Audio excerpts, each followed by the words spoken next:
Nightfall enveloped Rust Town like a heavy, suffocating blanket as Ryan pulled up to the orphanage. The vehicle creaked to a stop, and the sound of barking dogs filled the otherwise quiet streets. In the back seat, Ghoul sat, or rather slumped, missing most of his limbs, his skull propped awkwardly against the car's window. "I'd take you out for a walk," Ryan said, stepping out of the car and stretching, "but I doubt the locals are wheelchair accessible, and the kids here are probably too old for your taste." "Bleep you!" Ghoul snarled, his rasping voice full of venom.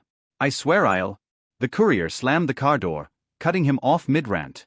Ryan smirked, enjoying the moment of peace as the muffled curses faded into the background. Ahead, the orphanage loomed, a patchwork of poorly mended walls and broken windows. Most of the animals in the attached shelter were already asleep in their pens, though a few dogs barked at Ryan, treating him like the stranger he technically was. The door to the orphanage was closed, light spilling out through cracks in the wood. Ryan knocked lightly and waited. After a moment, the door creaked open, revealing a little girl no older than 10. She pointed a battered revolver straight at his face. "What do you want, druggie?" "Hi, little Sarah," Ryan said with a disarming grin. "Is your mama home?" The girl squinted at him, then at his hat. "How do you know my name? Are you some kind of magician?" "Why, yes I am," Ryan declared, leaning down to her level. "Observe." He stopped time, plucked the revolver from her hands, and replaced it with a shiny Desert Eagle. When time resumed, Sarah stared at the massive pistol in awe. "See?" Ryan said, gesturing dramatically. "That's so cool." Sarah turned the gun over in her hands, marveling at its weight and design. "Is it loaded?" "Of course," Ryan said. "But the safety's on." "I can swap it for a shotgun if you'd like." "Mr. Ryan, right?" she asked, clearly impressed. "Mama said you'd come. Well, here I am." He gestured toward the door. "Can I come in, or should I break a window?" Sarah stepped aside to let him in. "Go ahead, but if you try anything funny, I'll disappear your face." That line sounded way better in your head, didn't it? Sarah pouted, her freckled cheeks flushing. "Maybe." The inside of the orphanage was no more welcoming than its exterior. Wallpaper peeled from the walls, revealing moldy wood underneath, and a single flickering lamp lit 2 rooms. Most of the children were asleep in makeshift bedrooms that were once animal pens, sharing their cramped spaces with cats and dogs. Ryan followed Sarah into the kitchen, where Len was cooking fish over a camping stove for a group of children gathered around a rickety table. She wore her brown diving suit and kept her ever-present water gun within arm's reach. When she noticed him, she froze mid-stir, her eyes narrowing. "Riri," she said, her voice tight. "Ma, who's this?" a girl asked, her young voice full of curiosity. Ryan immediately recognized her as Julia, the child Psyshock had once tried to brainjack. His stomach churned when he looked closer at her facial structure. The resemblance to Psyshock was uncanny, and it made his blood run cold. "He looks weird," another boy chimed in, studying Ryan's outfit. "He's a magician," Sarah said, showing off her Desert Eagle. "Look what he gave me." "Sarah." Len scolded her, visibly alarmed. "What have I told you about pointing weapons at people?" "But Ma, I know how to use them." "Yeah, right," one of the boys teased. "You can't even hit a soda can at 3 meters. Sarah pinched him in retaliation, causing the table to erupt into laughter. "Kids," Len said, gesturing toward the group, "this is Ryan. He's an old friend." "Does he come from the magical place?" asked Valeria, a dark-skinned girl with wide, curious eyes. "You don't talk about the magical place to strangers." Sarah hissed, earning a sheepish apology from Valeria. "Sarah, help serve the food," Len said, her tone soft but firm. "Make sure everyone gets a share. I need to talk to our guest." The children's whispers and giggles followed Ryan and Len as she led him out of the room. Once outside, she exhaled sharply, gripping her water gun like a lifeline. "It's nice what you're doing here," Ryan said, his voice uncharacteristically soft. He gestured toward the door they had just closed. "The kids, they seem happy." Len's lips twitched into a small, fleeting smile. "Thanks," she said, her voice laced with weariness. "Come with me. We can talk on the roof. If we stay here, they'll just keep pestering us." On the rooftop, the air was cool and heavy with the scent of rust and distant smoke. Ryan sat at the edge, his legs dangling over the void. Len joined him, sitting 2 meters away, her water gun resting across her knees. They stared at the stars in silence, the tension between them almost palpable. Ryan broke the ice first. "Kinda reminds you of the old days, doesn't it?" he asked. "Back when we argued if there was life out there." "I still don't think there is," Len replied. "The universe is too dark and cold for company." "We're not alone," Ryan said, smiling faintly. "And if you ask me, the stars are brighter than they've ever been." Len's gaze remained fixed on the horizon. Have we had this conversation before? Ryan nodded, the weight of her words settling between them. Not in this loop, he admitted, but yeah. We've talked about it before. Len's expression softened, but the sadness in her eyes deepened. Riri, how long? Ryan hesitated, but he owed her the truth. I've lost count, he admitted. Centuries, maybe. But I've never stopped trying. For what? She asked. For this, he said, gesturing to her and the orphanage below. For the chance to make things right. Len's hands tightened around her water gun. You're carrying too much, she said, her voice trembling. Riri, it's not your job to save the world. It's not just about the world, Ryan replied. It's about you. The words hung in the air between them, heavy and unspoken. After a long silence, Len finally spoke. You can stay here tonight, she said quietly. You don't have to keep running. Just stay. Ryan hesitated, his mind racing with reasons to refuse, but one look at her pleading eyes made his decision for him. All right, he said, his voice soft. I'll stay. Ryan woke up on a mattress that could have doubled as medieval torture equipment, with a fluffy weight pressing on his chest. Blinking away the last remnants of sleep, he found himself face to face with a Persian cat.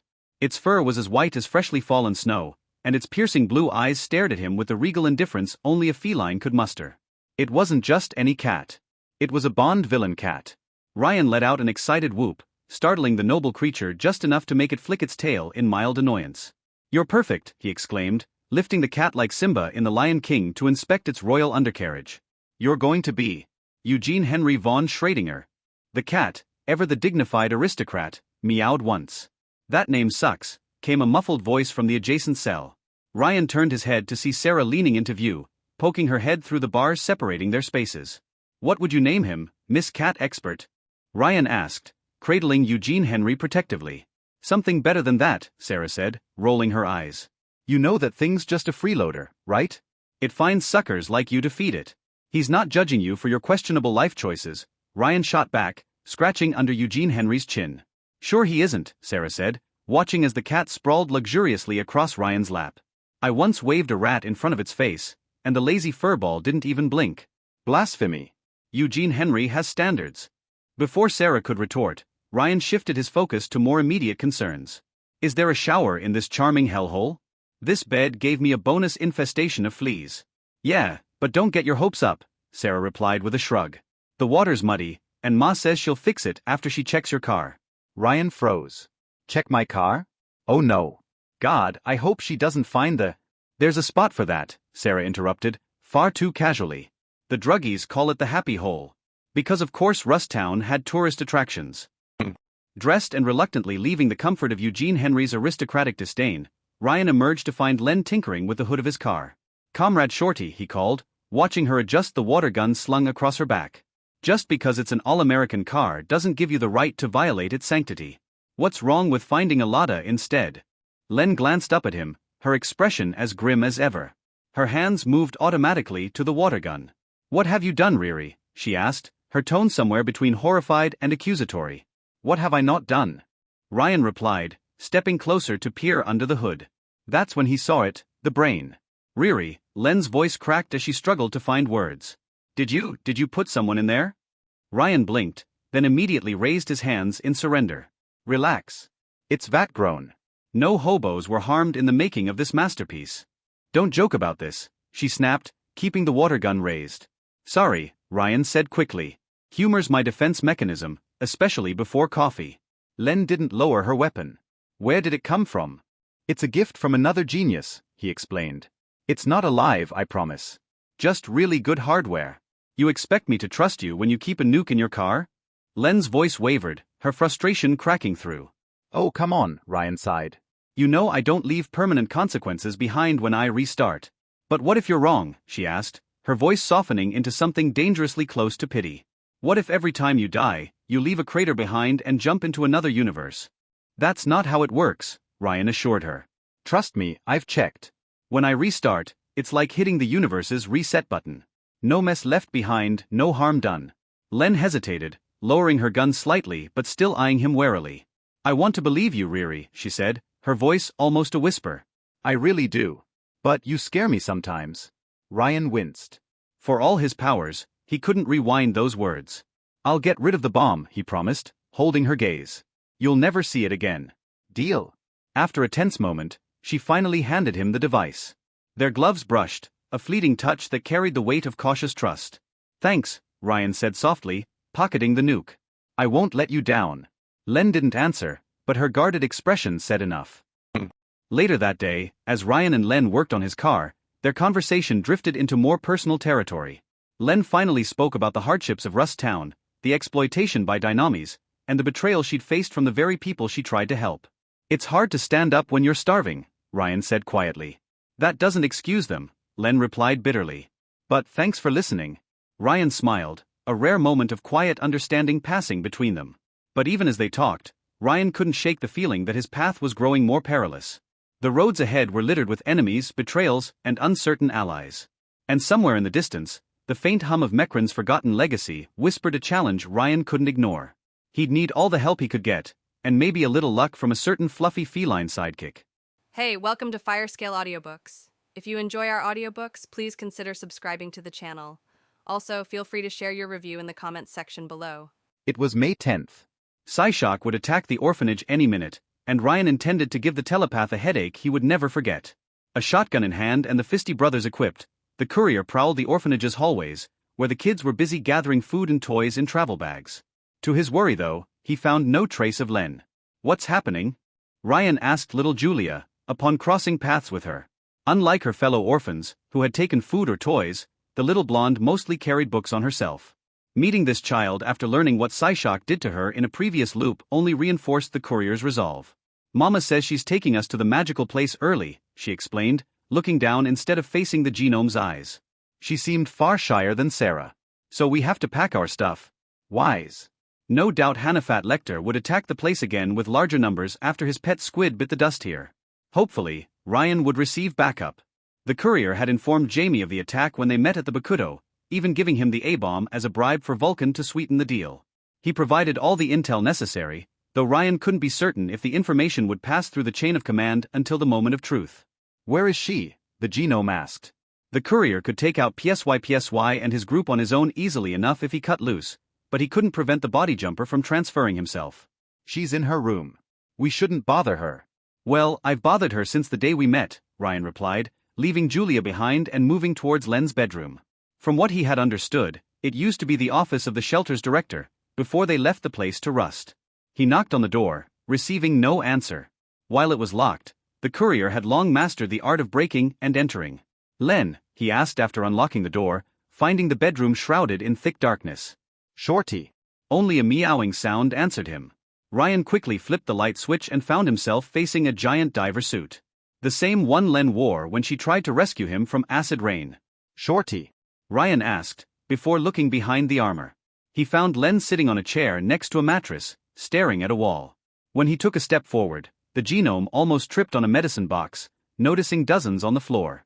Shorty. No answer. Len just stared blankly at the wall, while Eugene Henry von Schrödinger rested on her lap. Her eyes were blackened by sleeplessness and exhaustion. She looked dead. Len? Len. When he received no answer, the courier approached a free hand from her shoulder, intending to shake her back to consciousness. Don't. Her sudden reaction startled both Ryan and the cat on her lap. It was as if she had woken up from a nightmare. Len then put her hands on her ears, as if struggling against a terrible headache. Don't come closer. It reminded Ryan of the first time they met again under the sea, except somehow even worse. The courier said nothing, glancing at the boxes on the ground. He grabbed one, finding it empty. Len, Ryan said with dead seriousness, tossing the empty container on the bed. If you weren't a genome, you would have overdosed from all these pills. If I didn't have powers, I wouldn't need so many of them. It's true genomes had an enhanced metabolism, but still, do you know these medications shouldn't be taken together? No answer. You aren't following any treatment, Ryan realized, horrified. If I don't take them, I don't want to do anything, Len snapped. Clearly, her mood had worsened, perhaps due to the wrong drug combination. If I don't take them, I can't talk to you at all. I don't want to do anything except use my power. She couldn't even interact with others except under heavy medication. How many did she take under the sea? Did the fact they met in her sanctum make it worse back then? Seeing his friend deteriorating that much horrified Ryan, but he didn't know what to say. I'm coming, Len finally spoke up, massaging her forehead. I'll put on the suit. I have to. I can take care of Psyshock alone if it's too much for you. No, can't let you do everything, she replied, struggling to form a complete sentence. I have to help. I have to. Alright, I will keep watch until you're ready then. Ryan left to give her some breathing room, though he did notice something on the bed on his way out. The rough schematics of some kind of sonar, although messy and incomplete. Len must have worked on this new device during the day. The courier walked outside the orphanage, stopping at the threshold. His car was parked nearby, Ryan remembering how Sarah and her friend had stood at the exact same spot in a previous loop. However, when he saw Psyshock's black minibus approach, Ryan decided to spice things up a little this time. He raised the shotgun and hit the wheels at the front, causing the Meta's car to spiral around itself in an attempt to avoid a crash. Strike. Ryan gloated for good measure. It's a strike. The driver managed to stabilize the minibus, much to his disappointment. Ryan heard heavy footsteps behind him, Len emerging from the orphanage in her full power armor. She carried a water thrower as her main weapon, clearly determined to defend the orphans. As Psyshock stepped out of the minibus, wearing his disguise, Ryan relaxed a bit. The brainjacker had only brought Mosquito and Mongrel with him, like in the previous loop. No heavy hitters in sight. Little Cesare, Psyshock said, removing his sunglasses to reveal his biomechanical eyes. And is that little Len too? I could recognize her work anywhere. Is your father joining us from beyond the grave too? Len remained eerily silent, radiating a sense of unease. If you want, I've got old-time slides, Ryan mocked Psyshock. Half of them are dedicated to your royal ass-kicking. You were not so brave during our last encounter when my wires connected to your brain, Psyshock replied, his tone heavy with menace. Though we only came for the goblins in that shelter, this is a good day indeed. It is true what they say, you never forget those who got away. So are we killing them or what? Mosquito asked while Mongrel showed his teeth. The smell of their blood drives me crazy. No one will die today, Psyshock replied, his wire tentacles wriggling below his coat. They are mine, both of them. Always have been. Len raised her water thrower without a word. You wish to fight, little girl? Psyshock mocked them. Check your math, you are outnumbered, outmatched. Check yours, PSY, Ryan replied, noticing a white Yamaha motorcycle approaching from behind. It's a ménage à trois. A blonde woman rode at the vehicle's back, without wearing any helmet, though she did carry a genius tech staff, like a knight showing up for a jousting tournament. She abruptly stopped her vehicle upon reaching the orphanage's courtyard, her mere presence changing the psycho's mood from confident to tense. Hi guys. Cancel introduced herself with a winning smile, leaving her bike behind while swinging her weapon. Nice to meet you.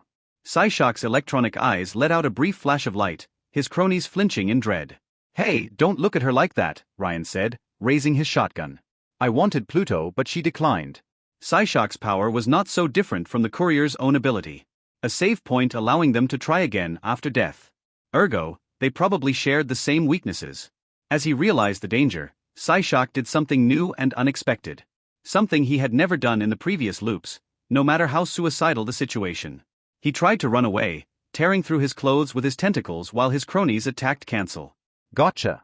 Ryan froze time, raised his shotgun, and blasted Psyshock's tentacles apart. When time resumed, the brainjacker pathetically tripped and fell onto his smug face. Don't worry, haven't you looked at the dog shelter sign? Ryan taunted him. Euthanasia is free. Meanwhile, moving with the speed and agility of an Olympic gymnast, Cancel quickly rushed at Mongrel. The psycho attempted to incinerate her with his hands, but the flames fizzled out into nothingness at the tip of his fingers. The hit woman impaled him through the chest with her staff before he could react, the device then letting out a powerful electric shock. Ryan would have likened it to a taser, but a taser didn't fry its victim alive the way Cancel's device did. Meanwhile, Mosquito attempted to fly away, but Len opened fire at him. A jet of pressurized water came out of her weapon, slicing his left wing clean and causing the overgrown insect to crash. Ryan immediately tossed the shotgun aside and attacked Mosquito with Fisty, beating the tar out of him. When the bug attempted to raise his fist to retaliate, Len cut off his arm with her water weapon. Shorty, do you have insecticide? Ryan shouted, pounding Mosquito onto the ground. My fly swatter isn't working right. Len didn't respond. While she was no stranger to brutality and didn't hesitate to use lethal force when needed, the genius usually retreated into her own mind in a fight. Unlike Ryan, she didn't thrive in chaos. Meanwhile, having fried Mongrel to death, Cancel immediately moved on to Psyshock. The psycho attempted to rise back up, but the hit woman swiftly caught up with him. Her power clearly didn't affect the telepath's physical mutations, So Ryan supposed it only cancelled the esoteric power sources which supported them. Look at me, Cancel asked Psyshock, her tone always positive. Look at me in the eyes. I want to remember your face. The malevolent psycho glared at the hitwoman, raising his remaining tentacles in an attempt to hit her skull. But he didn't react fast enough. Cancel swiftly impaled PSY through the skull with the staff, pounding his head into a smear on the ground. Some of the psycho's blood ended up on her cheek, her smirk turning downright sadistic while the wires flailed around. Ryan briefly checked his time stop and failed to activate it. So far so good. A few seconds later, Mosquito looked like a crushed bug at his feet, still alive, but bleeding to death. Cancel had swiftly murdered the other two. Well, that was quick, Ryan noted, slightly disappointed. He guessed Vulcan's absence, the surprise ambush, and having two professionals at his back had made quite the difference. You know, I had orders to kill everyone if it turned out to be a trap, but I'm so glad I didn't have to, Greta said with a cheery smile, tossing Psyshock's immobile corpse aside with her staff. His blood was still on her cheek, and she seemed in no hurry to wipe it off. I've been getting rusty. Thank you, but didn't anyone tell you that I was immortal? You're funny, she replied, leaving Psyshock's remains and looking at Mosquito. He's still alive? Unless he gets medical treatment, he won't last long.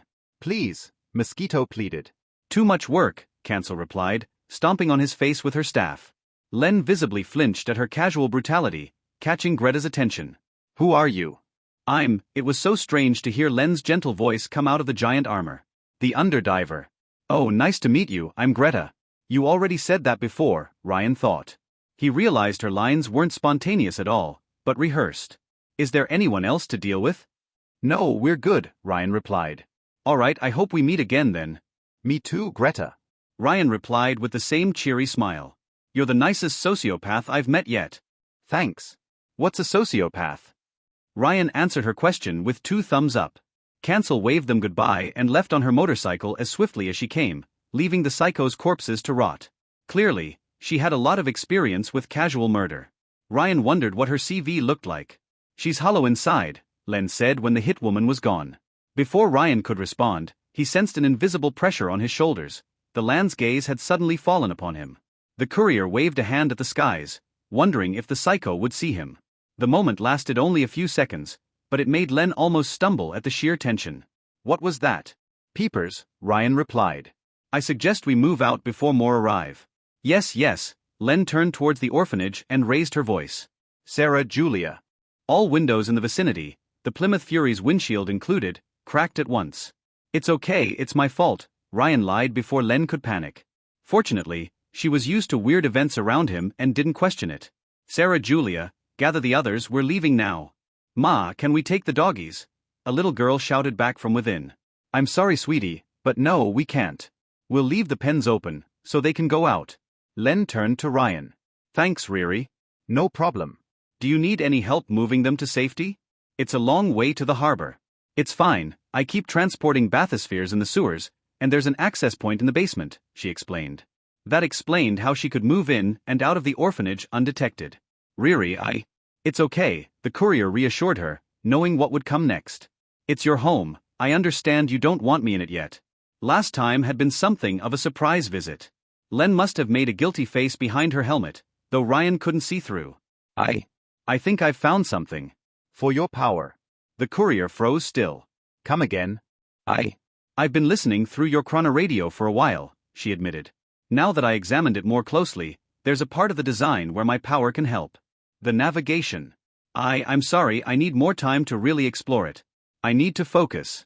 It's just an idea in my head right now, and I'm not sure if it will work. If it can work at all. Don't get your hopes up or any tea.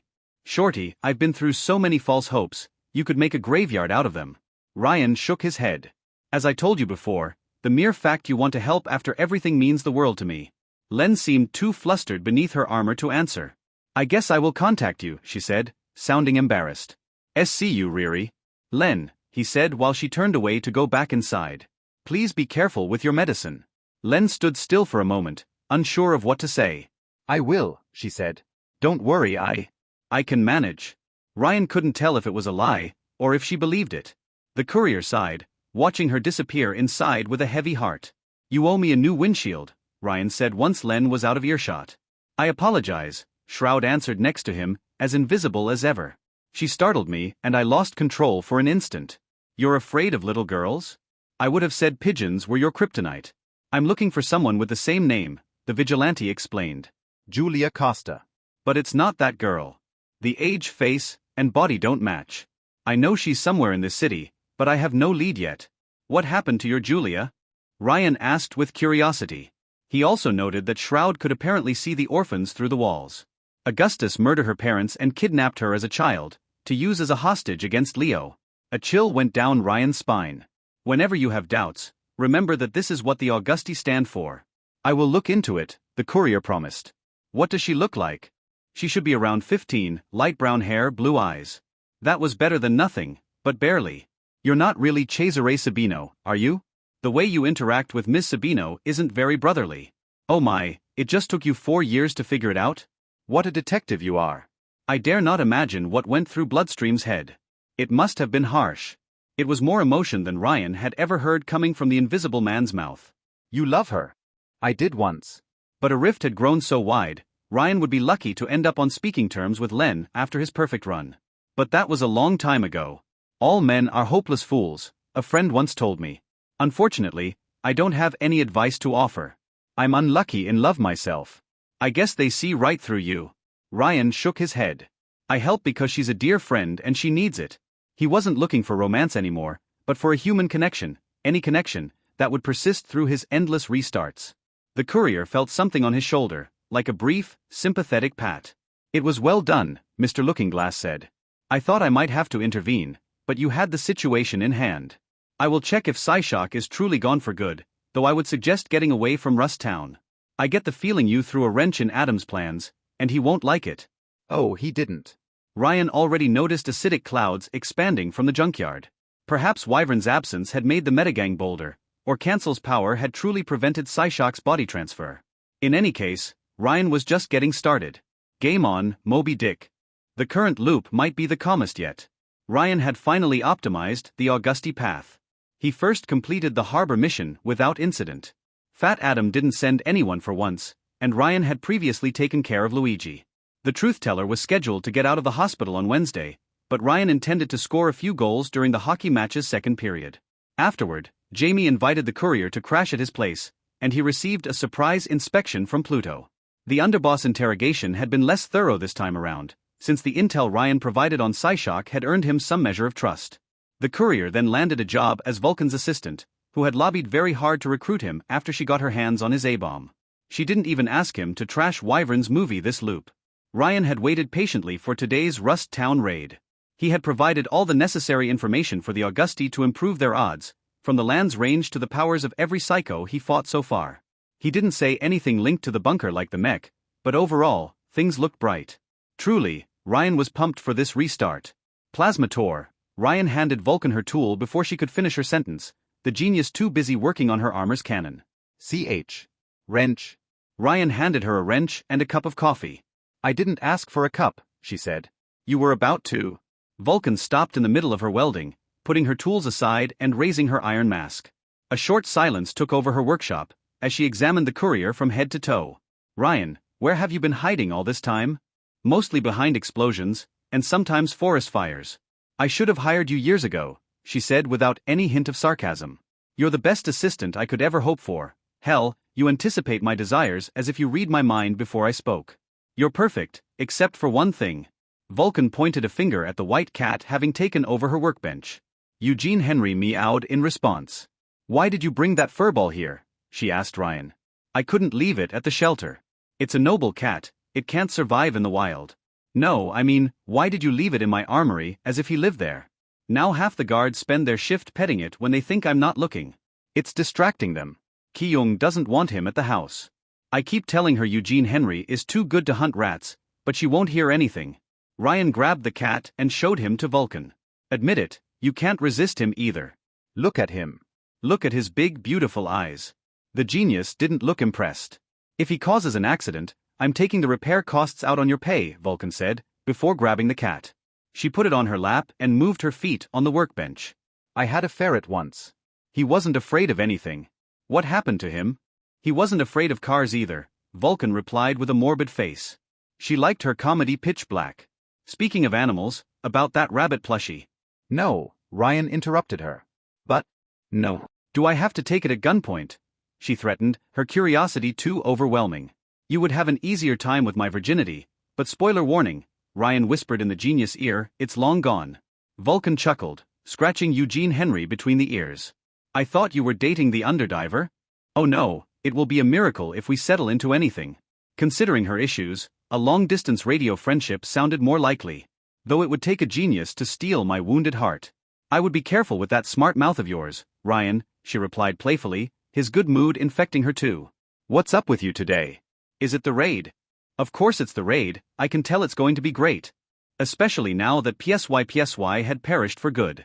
Within 1 hour of his demise, dozens of people across New Rome had experienced brain seizures, including some Augusti mooks and private security members. The Augusti leadership had tasked Ki-young to investigate, and from what she told Ryan, most of the victims missed entire days of their life. By nullifying Psyshock's powers at close range, Cancel had undone his victims' brainwashing. Since that squid hadn't been sighted since the orphanage ambush, Ryan assumed he had perished for good. The Meta hadn't sent Saren to attack the harbor, and according to Shroud, they hadn't tried to press gang Polly either. This implied Psyshock's brainwashing was Big Fat Adam's main source of unpowered foot soldiers, and his demise had cost the Meta a lot of resources. So yes, Ryan was in an excellent mood. You've got a hate-on for psychos, Vulcan mused out loud. I've heard what you told Jamie. That they received knockoffs from Dynamis. And you believe me? So far most of his acquaintances among the Augusti considered it a conspiracy theory. She nodded. Lab 66. You know the Dynamis HQ, next to Il Miglior's shiny tower? They make the knockoffs on the 66th floor. It's the most defended place in New Rome. Well, that's not ominous at all. Is there a pentacle on the door? No, but the head scientist is a creepy four-eyed maniac who calls himself Dr. Tyranno. Vulcan snickered. He cloned all the dinosaurs you see at the Colosseum Maximus. It's not even his genius specialty, he's just obsessed with them. I'm pretty sure he only works at Dynamis because they let him make more of those reptiles. Anyway, you know that bastard Enrique? I'll never know why nobody suspects him to be a supervillain out to take over the world. Ryan shrugged. I mean, he has Thorn in his genome name. I said the exact same thing to Wyvern the first time we met him. Finally, someone else saw the truth. Originally, Enrique was supposed to oversee the whole elixir operation instead of Il Miglior. He visited the lab for 2 hours, and he immediately asked for a transfer afterward. Never learned why. If you ask me, there's something really shifty about the knockoffs. Even Augusta scientists never found a way to copy them. Ryan quickly grasped her point. You think Dynamis uses the Meta as guinea pigs? That's something Hector Monada would do, Vulcan replied with a sharp nod. Augustus is brutally direct, but Hector, he's slippery and insidious. He always manages to be where the evidence isn't. Unfortunately, I doubt we'll find any proof of his involvement, and the big boss doesn't seem interested in an open conflict yet. I'm surprised that the war between them is cold instead of hot, to be honest. Ryan thought an invincible man would be far bolder. They fought over Malta a few years ago, Vulcan explained. Dynamis nuked it in an attempt to kill Augustus, who retaliated by sinking the island. Afterward, the big boss met with Hector Monada, and they hashed out a peace agreement. If there was a peace agreement, then it meant Dynamis had some kind of leverage over their opposition. Perhaps they threatened Augustus' family or inner circle. Ryan had faced the same tactic while he lived under Bloodstream's clutches. Even near-invincible genomes had emotional weaknesses. The party is on Thursday night, right? Vulcan asked while changing the subject, though her question was purely rhetorical. If the assault on the Meta's base goes well, I think I will attend. Should be fun. Shame I'm too old for that now. Like the first time Ryan met him, Mortimer attempted to startle the courier from behind and utterly failed. I would have killed it on the dance floor. I'm sure you will catch up on Halloween, Ryan replied by turning around, pointing a finger at the hitman's skull mask. Nobody gives poor Mortimer candies, Mr. Walpass replied, saddened by the lack of reaction. He doesn't spook anyone nowadays. You're early, Vulcan noted with a frown. Did something happen? Well, there are fires coming out of Rust Town, Chief. I thought you should know. As it turned out, the Meta had set the junkyard on fire. Ryan stopped his Plymouth Fury right in front of the fence. Mr. Walpass sat on the front seat, Fortuna, and Cancel at the back. Oh my, Mortimer said. They don't half-ass things, these psychos. No kidding. Ryan could only see flames everywhere he looked. The Meta had set alight the trash mountains with gasoline, turning them into candles, while clouds of smoke darkened the skies. Although the blazing inferno remained localized inside the junkyard, it might soon spread to the rest of Rust Town if left unchecked. Vulcan landed in full power armor next to Ryan's vehicle, just as shocked as everyone else. Their troops had surrounded the area without meeting any resistance, either from unpowered gunmen or psychos. What the hell happened? I checked what a sociopath was, Cancel told Ryan, completely unconcerned by the giant bonfire. That was mean. But was it wrong? Ryan asked back, his eyes focused on the flames. Did they blow up the bunker or something? No, but it was mean. Sparrow, report, Vulcan ordered through the intercom. Any sign of the meta? Our lookouts told me Adam, Frank, Saren and a few others are driving north on the old highway. Apparently they're skipping town. They're fleeing. Cancel asked, immediately disappointed. But we only killed 3 of them. No fun, I wanted those sweet bounties for my mortgage, Mortimer complained. Told you it would be a piece of cake, Fortuna replied, too busy typing on her phone to pay attention. I can't believe it, Vulcan said. They're leaving? Why? Ryan couldn't understand either. He didn't believe for a second that Hannafat Lecter had truly given up, but why leave the bunker behind and make a show of destroying the junkyard? Was there another Intrank? The submarine. That cunning bastard, Ryan muttered to himself. The bunker had a hidden sea access route, so the meta could easily hide below ground and resupply while abandoning the surface. As long as the bunker's existence remained a secret, the psychos could credibly stay under the radar until they unlocked Mekrin's tech. Fat Adam would leave through the front door, and sneak back in through the back one. Still, the fact that they pulled this stunt at all reeked of desperation. Psyshock must have been more important to their plans than Ryan thought, for his demise to shake things up that much. Something to say, quick save? Vulcan asked him, having eavesdropped on his outburst. Maybe this is an elaborate ploy and they have secretly retreated to an underground base below the city, Ryan said. I'm sure they have a doomsday weapon, like a moon-defacing laser. Or maybe they have a base on the moon, Fortuna chuckled. I went to the moon once, Mortimer said. It was made of lead. Ryan didn't clear things up. The current matter made him feel conflicted.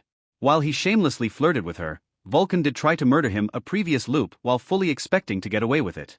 Augustus had a reputation for brutality, and if Shroud's story was true, then nothing good would come out of him discovering the bunker. Even if the meta getting their hands on Mekrin's tech remained the worst scenario, he was wary of letting the Augusti do the same until he knew more. Well, he could always inform them and reload later. However, the second the thought crossed his mind, Ryan immediately thought of Len. He was finally making progress in renewing their friendship, and he was afraid of falling back into his old patterns. If he continued on the path of the perfect run, then he would have to repeat these meetings again and again, until they lost all meaning. Should he save and commit? But if he did that, then he condemned all the people the meta threw at the bunker's defenses. The face of that terrified prisoner, carried around by Adam like a sandwich, still haunted the courier, mostly because it reminded him of his own while he was Bloodstream's pet. Ryan still had enough empathy to feel bad about that part. So while he hadn't told Len, there was a strong possibility he would have to restart anyway to keep the kill count at a minimum. But he had confessed everything, and she would forget again if he returned to the past. Arg, indecision paralysis. Consequences suck. Ryan shouted out of nowhere, drawing a few gazes. It's not fun. It's not fun at all. I'm so disappointed too, Cancel complained, sharing his frustration at not being able to kick the meta's butt. I didn't think killing 3 of them would scare them away. When you murder junkies are done whining, maybe we could call this a day and leave? Fortuna asked. I've got a date, and I'm sure he's the one. You say that every time, Sparrow pointed out, although she said it with a hint of jealousy. You go through boyfriends like Kleenexes. It's different this time, Fortuna insisted. My power keeps forcing us to meet. He shows up to help after that gas leak almost destroys my apartment. I drop my books and he helps me gather them back. It starts raining and we have to stay under the same bus stop. He's the one, I tell you. You just say that because you had to pester him 5 times until he caved in, and you can't stand being ignored, Mortimer mocked her. Morty. Wait, how did you know I asked 5 times? Did you spy on me? Your pain is nectar for my wizened soul. Ryan ignored them, trying to puzzle a way out of the situation, but the indecision paralyzed him. A suboptimal route for New Rome might allow him to keep his friendship with Len real, but a perfect run would save dozens of lives, if not hundreds.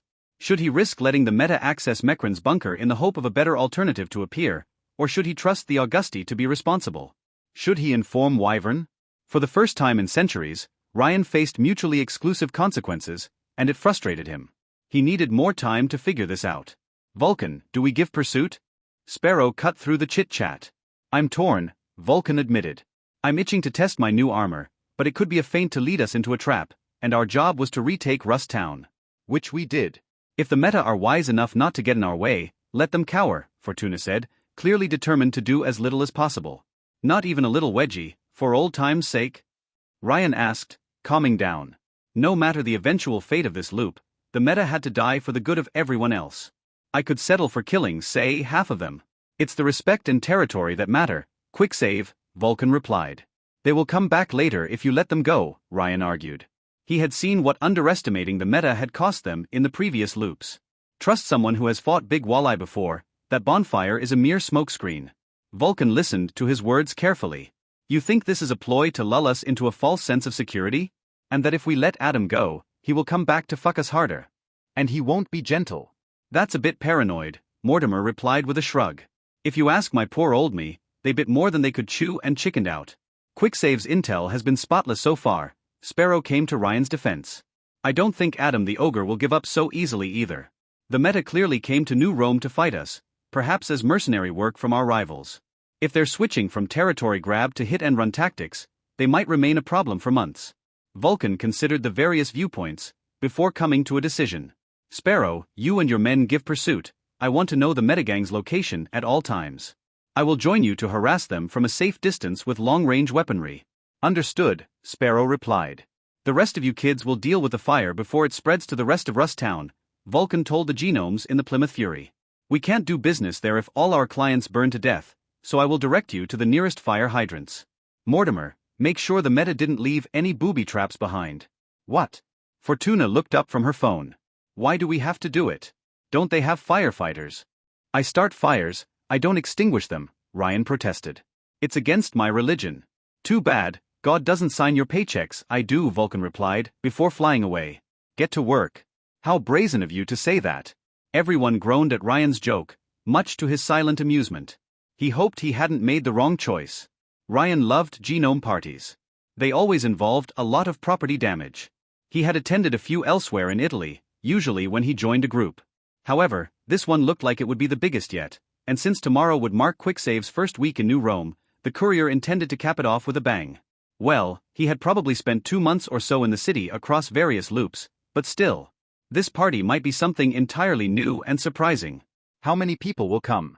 Ryan asked, having traded his usual trench coat, hat, and mask for a classy dark purple suit. While Ki-young had insisted he could dress casually, the genome would settle for nothing less than the best outfit in the room. You couldn't half-ass elegance. Oh, no more than 100, Ki-young replied, her fingers fidgeting in anxiety. She had traded her glasses for contact lenses, and her modest clothes for a sleeveless black dress. Her boyfriend meanwhile wore a simple blue shirt and black pants. Do you want more tuna pizzas? Lonka asked while on the sofa while typing on a phone. That tasteless black sheep alone hadn't made any effort to dress well. We still got enough party funds for 4 more. Add a few vegan ones for Fortuna, Ki-young said, before checking the kitchen for the 5th time in the past hour. Jamie had gathered an impressive array of alcohol bottles on the counter. Will that be enough? They're the strongest liquors I could find, Jamie replied, intending to work as the barman and already busy making cocktails. Since genomes had a more efficient metabolism than normal humans, they needed 10 times the usual dose to even feel the effects of alcohol. I've got genome-only stuff in my car, Ryan said. But you will start shining in the dark and see invisible things. Don't worry, Jamie said quickly. Fortuna is bringing strong stuff, and I quote, party pills. No bliss. Ki-young asked, her face tensing up. No bliss, her boyfriend reassured her, while someone hit the doorbell. Come in. The first guests opened the door, Ki-young anxiously standing straight next to Ryan while they walked inside. Night had fallen outside, and while the party was scheduled to start at 8, most guests would be fashionably late. Hello everyone. Fortuna entered the house, followed by her boyfriend and a younger girl around 15. Lucky Lady wore a golden dress even more scandalously lavish than usual, whereas the teenage girl dressed so tastelessly that Ryan couldn't look at her without fighting the urge to drag her to a tailor's shop. Fortuna's date was around Ryan's physical age, with short well-groomed brown hair, blue eyes, and an elegant all-black formal suit. He looked rather plain when compared to his girlfriend, but the courier felt an intense vibe coming from him. In fact, he seemed vaguely familiar. The mystery boy immediately singled out the courier, who waved a hand at him. Hi, I'm Ryan. I would say I'm immortal, but you probably know that already. Matthias, the man replied, shaking Ryan's hand with a small smile. Matthias Martel. The way he moved, his aura, the slight inflection in the voice. I know we've met, Ryan replied cheerfully, testing the waters. You did. Fortuna asked while Matthias' smile strained a bit. Since he hadn't cut that lucky woman's hair this time around, she seemed a lot more well-disposed towards Ryan. Matt, why didn't you tell me? Yeah, you're usually a very transparent kind of guy, Matt. Ryan winked at him. I hope you don't hide anything else. Matt's poker face remained ironclad while he answered his date's question. It didn't seem important at the time. Fortuna, you brought your sister? Ki-young asked the blonde bombshell, although her eyes remained focused on the teenage girl. Isn't she too young for this kind of party? I'm almost 15. The younger girl pouted. While she was no top model like her sister, she would probably grow into an attractive woman in time. She had short, light brown hair, ocean blue eyes, and a heart-shaped face. 14 and a half, Fortuna teased her, her younger sister pinching her in the arm. Hi, I'm Narcinia Varon. The teen smiled brightly at everyone. Alias series. I still can't believe Augustus gave you an Olympian name before me, Fortuna complained, her boyfriend glancing away. If only Felix hadn't gone crazy, we could have become Diana and Apollo. Has he answered your messages?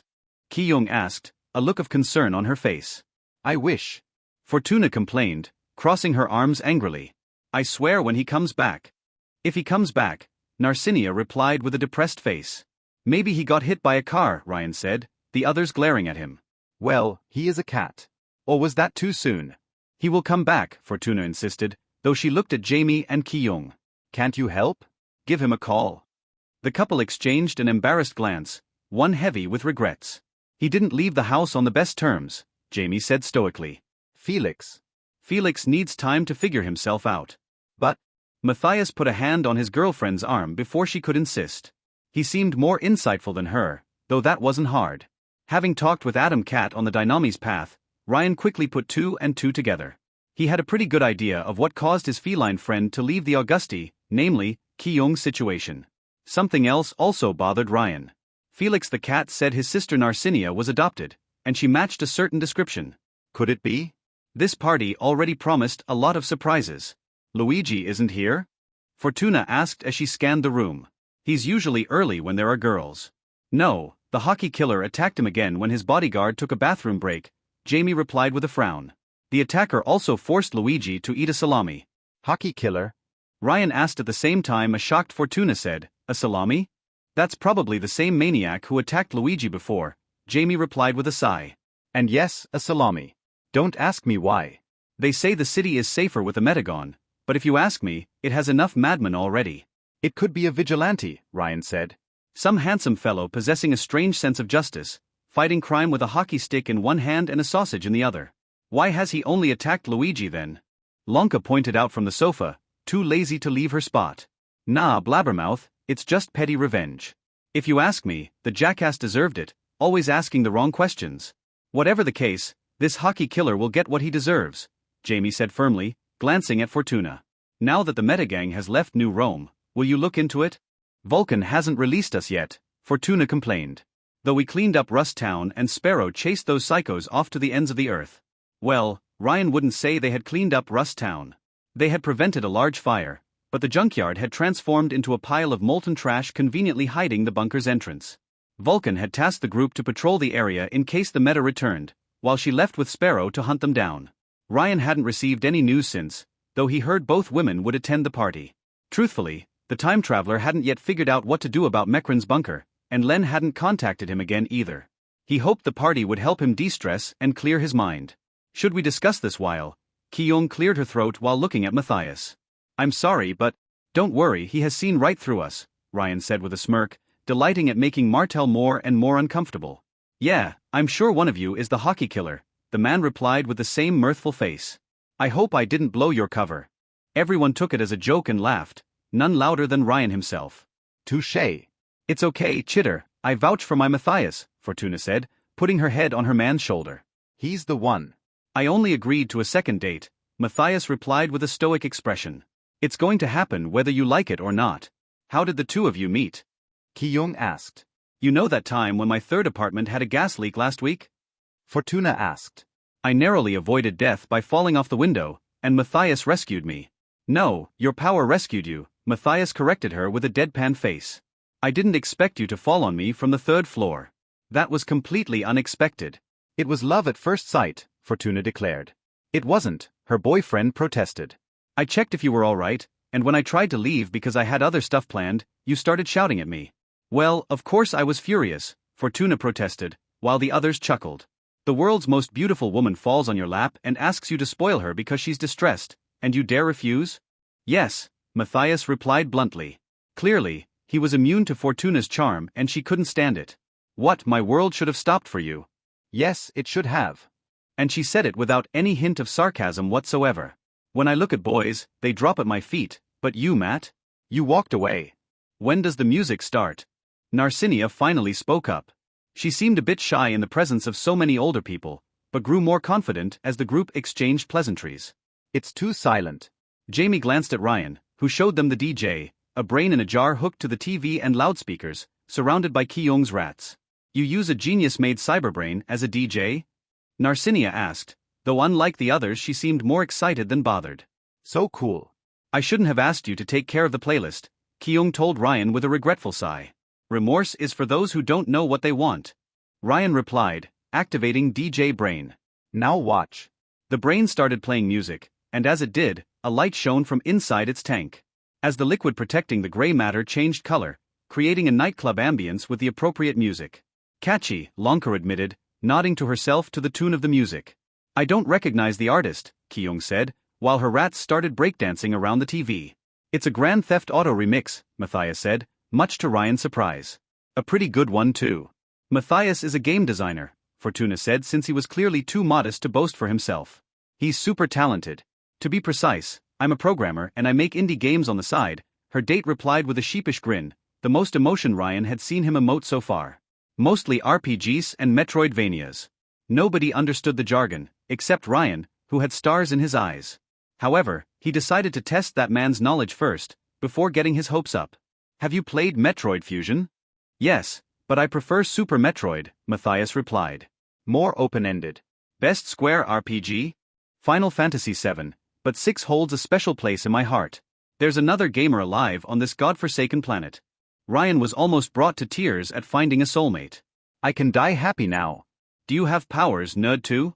Lonka asked Matthias, raising her head above the sofa with a beer can in hand. Name's Lonka, by the way. The programmer nodded. One of the bedrooms, yours I presume, is painted brown, with 30 beer cans in a corner and a motorcycle magazine. Oh great, a blue, Lonka shrugged before he could finish. If you tell anyone what's below the bed, I'm killing you. Matthias can see anything within a short radius, Fortuna replied with pride, putting an arm around his. He seemed much more uncomfortable about open displays of affection than his girlfriend. Ryan got the feeling she had more or less dragged him to the party. PFF, that's nothing. Narcinia grabbed a knife from the kitchen and then raised it at her thumb. Look.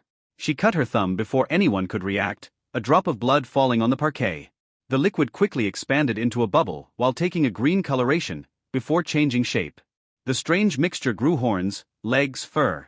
5 seconds later, the group looked at a cute white goat. It's adorable, Ki-young said in amazement, while Jamie smiled warmly.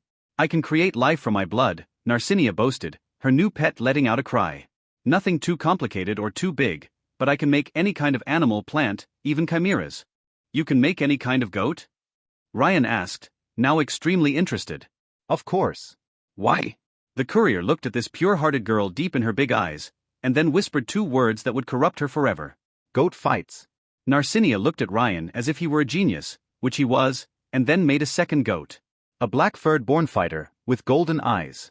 Which one do you take, Ryan? She asked, as the 2 goats glared at each other. The black one. He could already see the untapped market. Narcinia ended up making 8 goats, as new guests decided to participate. She granted each of them a different color and held a tournament while the house slowly filled up with people. A few had formed a circle around the sofa, to watch the final battle. Go, ma biquette. Ryan cheered up his champion half in French, half in English. She locked horns with her rival, ready to claim her rightful place as the competition's winner. You can do it, Shub Niggurath. You gave it a name, Blabbermouth? Lonka asked, having bet on a golden goat, and grown strangely invested in the fight. Kick her ass. Unfortunately, her animal couldn't stand long against Shub Niggurath's implacable ferocity. The black goat managed to toss her rival to the side, who joined the other defeated contestants in shameful exile. Yes, yes. Ryan instantly petted his black goat, who raised her head with smug confidence. The spectators applauded, though none as loudly as Narcinia. You did it. You did it.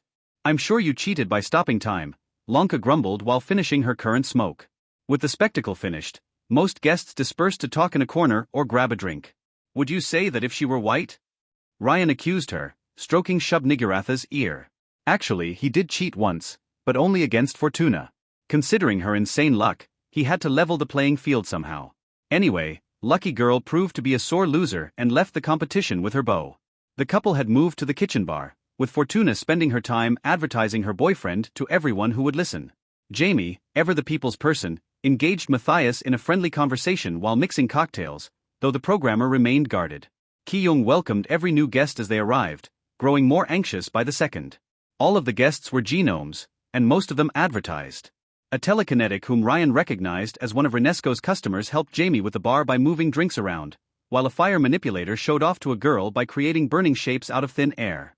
Knowing genomes, Ryan would be disappointed if the party didn't end up with 1 or 2 explosions. Are you accusing me of goat racism? Lanka brought him back to the conversation. What do we do with the goats now though? Narcinia asked.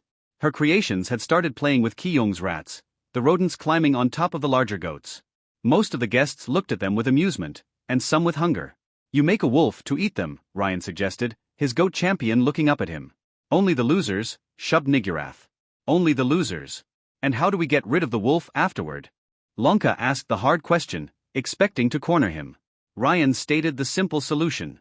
You make a bear to eat the wolf. I can't make a bear, Narcinia replied with a giggle, sitting on the sofa with Lanka.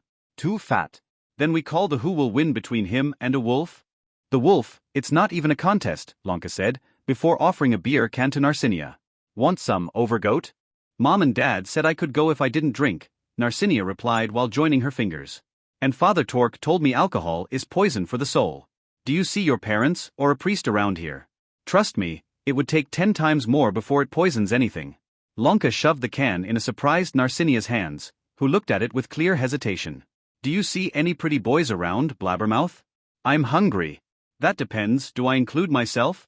Ryan joked. Because everyone else will feel like a huge disappointment in comparison.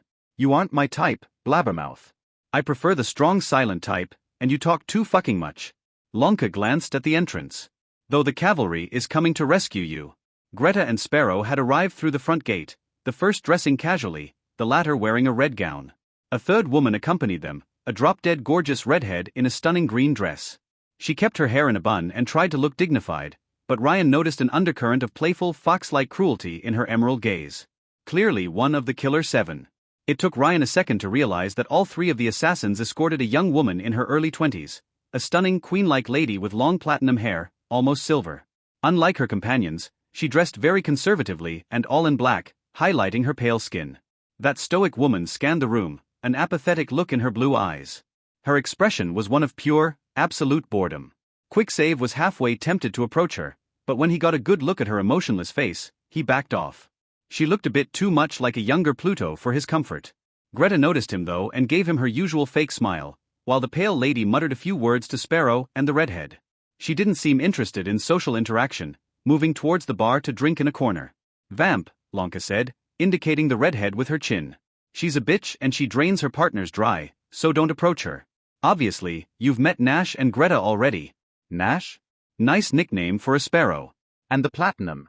Don't, Lanka said, her voice no longer playful. Seriously, don't get near her. But it's Livia, Narcinia said as if it explained everything. I ain't cleaning your bloody corpse, Blabbermouth, so follow some social distancing guidelines, Lanka said, starting her 4th smoke of the night. Vamp will kill you while you fuck, but you won't get that far with Livia. What, she can turn me to stone with a glance? Ryan asked. It's not Livia you should fear, Lanka replied ominously, it's her father. And she dated my brother, Narcinia told Ryan. So she's a cat person? Narcinia pinched him in the arm. That was stupid, she said with a smirk. Teenagers. Don't you want to date my sister, Ryan? We could have goat fights every weekend. I'm pretty sure she's already taken, Lanka snickered while reviewing the guests, before letting out a sigh. Apparently, she hadn't found anyone to her liking yet. But I don't like that guy. Narcinia complained, snapping the beer can open. He stares at me sometimes, it's creepy. I hope my sister gets bored of him soon. I'll settle that right now. Ryan glanced at the stoic game designer and started shouting at him. Hey Matty. Matthias Martel looked at him, clearly at his wit's end. Wanna grab me a drink and talk pop culture outside?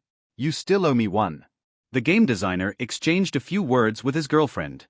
A few seconds later, Fortuna glared at the courier while Matthias grabbed 2 glasses off the counter. Protect the goats, my green friend, Ryan told Narcinia. We may need to sacrifice them for your wish to happen. You aren't a Satanist, right? The teen asked, suddenly worried. Nah, he's way worse, Lanka said, while Ryan already moved towards the terrace. The big fire below's got nothing on those I started, the courier replied playfully. I was kidding. Narcinia pleaded, Shub-Niggurath letting out small cries. I was kidding. Ryan winked at her over his shoulder, before being joined by Matthias. A few genomes had taken over the infinity pool, but for now, most remained inside. The courier grabbed a drink offered to him, then sat on the ramp, an inch from falling into the void below. He looked up upon hearing noise, watching Vulcan's mech pass over the house and land in the garden outside. Good, Ryan would interrogate her about how her hunt of the metagang had gone. I thought you were unlucky in love, he asked Matthias. I am, she's a job, he replied, confirming Ryan's suspicions about his identity. One that backfired spectacularly, I should add. Her power is busted. That's pretty cold. Says the pot calling the kettle black. The programmer sipped his glass and glared at the courier. You're a colossal dick, quick save. I know, and you love me for it. Good call for Luigi though, he replied, low enough that no one else would overhear. I was going to take care of him, but you acted quicker. I'm sorry my hatred of truthsayers got in the way of your cold-hearted assassination attempt. Ryan glanced at Narcinia. She and Lanka moved the sofa aside, clearing out the living room to turn it into a dance floor. The rave party would begin soon. So, it's her. Matthias Martel didn't look at him, instead staring at the Varan sisters. For a moment, the mask slipped, and the real person beneath spoke through. Yeah, Shroud replied, a dangerous look in his eyes as he observed Narcinia. It's her. When is the sound coming? Lanka asked Ryan for the 3rd time, an elbow on the loudspeaker. When you find me another brain, Ryan replied, tinkering with the device. A few people had already taken over the dance floor, but the house's equipment couldn't support a true rave party. Seriously, Kyung needed to stop buying Dynami's home products. They were barely a cut above pre-war's Chinese imports. Actually, did buying the enemy's products count as collaboration? Stop distracting him, Narcinia told Lanka, defending Ryan with such zeal that he considered making her his sidekick. The green genome was busy cultivating strange, phosphorescent mushrooms on the ground. She had promised it would help with the rave, and the courier let her run wild with her imagination. Quicksave glanced at Matthias, who was talking with Fortuna and other members of the Killer Seven. Half an hour had passed since their conversation, and the house was now filled to the brim with guests. So, you're adopted? Ryan bluntly asked Narcinia. Did you ever learn who your birth parents were? Ryan. Lanka snapped at him. They were raiders, Narcinia replied, almost casually. Father Torque said they were killers and rapists, and that Augustus punished them because it was divine justice. Ryan could have sworn the TV screen threatened to crack for a brief second. He glanced up at Matthias, whose smile contrasted with the icy look in his eyes. Sorry, Lanka said, glaring at the courier. Thankfully, the power outburst had been subtle enough for her to miss it. Blabbermouth has no tact at all. It's okay. Narcinia replied with a cute smile. My real family is the one that raised me. My mom and dad are awesome, and my siblings even more so.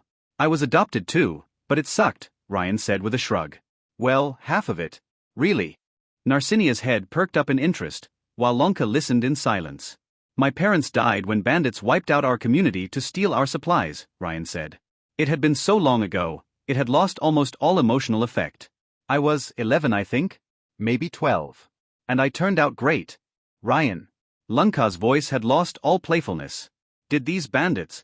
Ryan glanced at the snake tattoo on her arm, that of her former gang. You weren't among them and they're all dead, the courier replied with a shrug. I'm over it.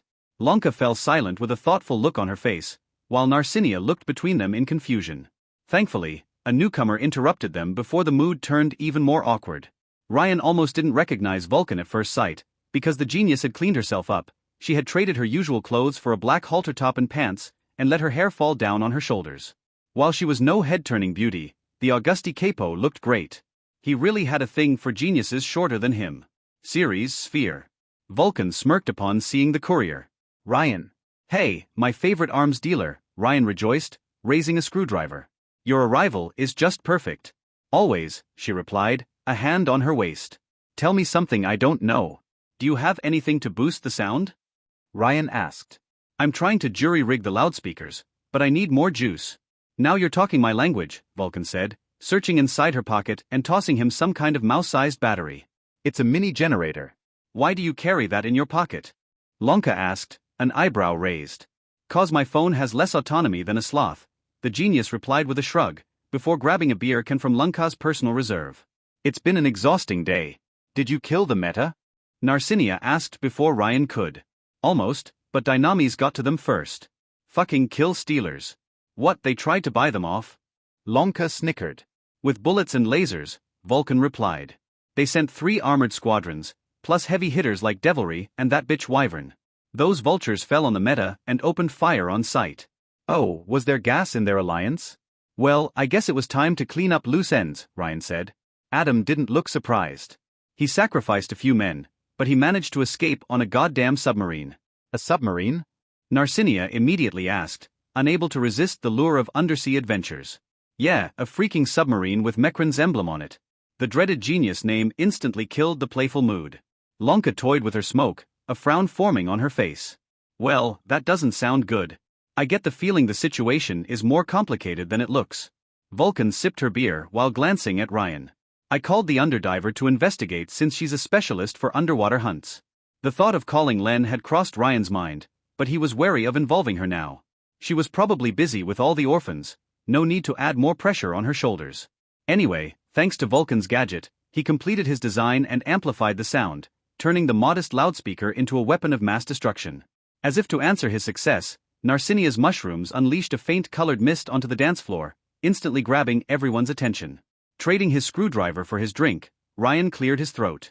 Boys and girls, the courier shouted while raising his glass, his voice reverberating through the loudspeaker. With great power comes zero responsibility. Cheers answered his declaration, while Lonka created multiple colored spheres above the dance floor, one for each elixir type. They floated near the ceiling and pulsated with energy, slowly shrinking while they provided a solid light show. How long do they last?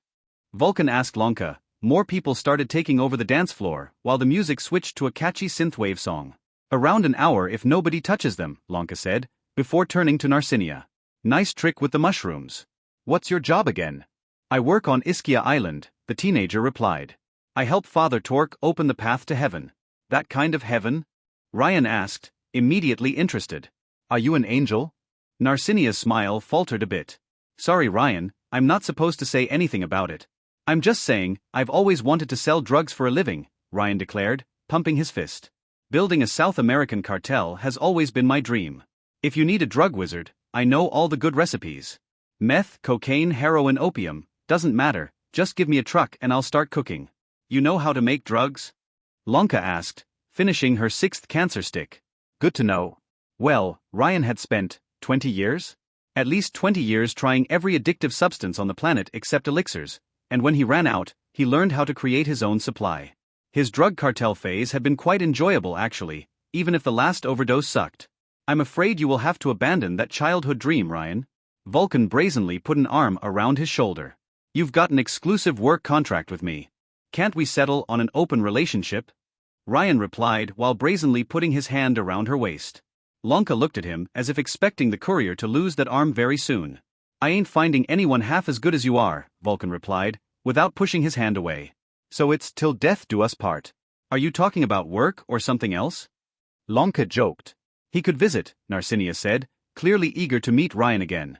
Father Torque says the equipment needs an update. Especially the defenses. Bacchus doesn't know jack shit about tech, Vulcan replied, her amusement turning into frustration. Besides, you've got a freaking ghost guarding your precious island. Mr. Geist says he can't be everywhere at once, and that he may ascend to heaven any time. Pretty please. Ryan asked Vulcan, doing his best impersonation of a kitten's cute stare. Don't start. Vulcan rolled her eyes, before glancing at the dance floor. You know how to dance? If I say I'm amazing, then I'm being modest. Let's put that boast to the test, shall we? Both put the drinks aside and moved to the dance floor alongside other couples. It quickly became apparent that Vulcan didn't have much experience, but Ryan had mastered every dance under the sun, so he guided them through. Matthias also danced with Fortuna, and the glass manipulator seemed to enjoy it a bit more than he would like to admit. Is there anything you aren't good at? Vulcan asked Ryan. He could feel her sweat on his fingers, her breath accelerating. Ice skating. Vulcan chuckled in response, and Ryan may have smiled, if not for the unpleasant sensation of someone watching him from afar. A quick glance quickly told him whom. Livia observed him from the bar, her gaze first one of surprise, then confusion. She started asking questions to Sparrow nearby, and while Ryan could read lips, the lighting didn't help him understand anything. He did capture the mysterious woman's attention though. It must have been his magnetic personality. Fuck off. Ryan and Vulcan interrupted their wild dancing when they heard Jamie's voice cut through the noise. The swordsman had grabbed a fire manipulator whom Ryan had sighted earlier during the party by the shirt, and looked ready to murder him.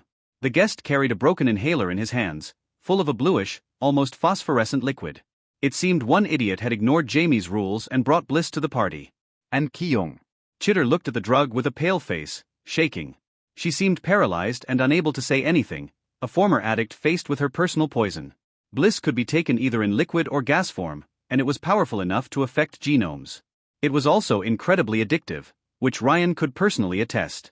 He could never finish a run after trying it, and while he had only ever found one way to cure the addiction, it was horribly painful. Not to mention the hidden, long-term side effects. The idiot tried to protest, even while Jamie looked murderous. It was not a pretty sight, since the made man was a tall brawler built like a bear. While he hadn't manifested any laser weapons from his hands, the scowl of black fury on his face made it clear he was barely restraining himself. The contrast with his usual kindness made it all the more jarring.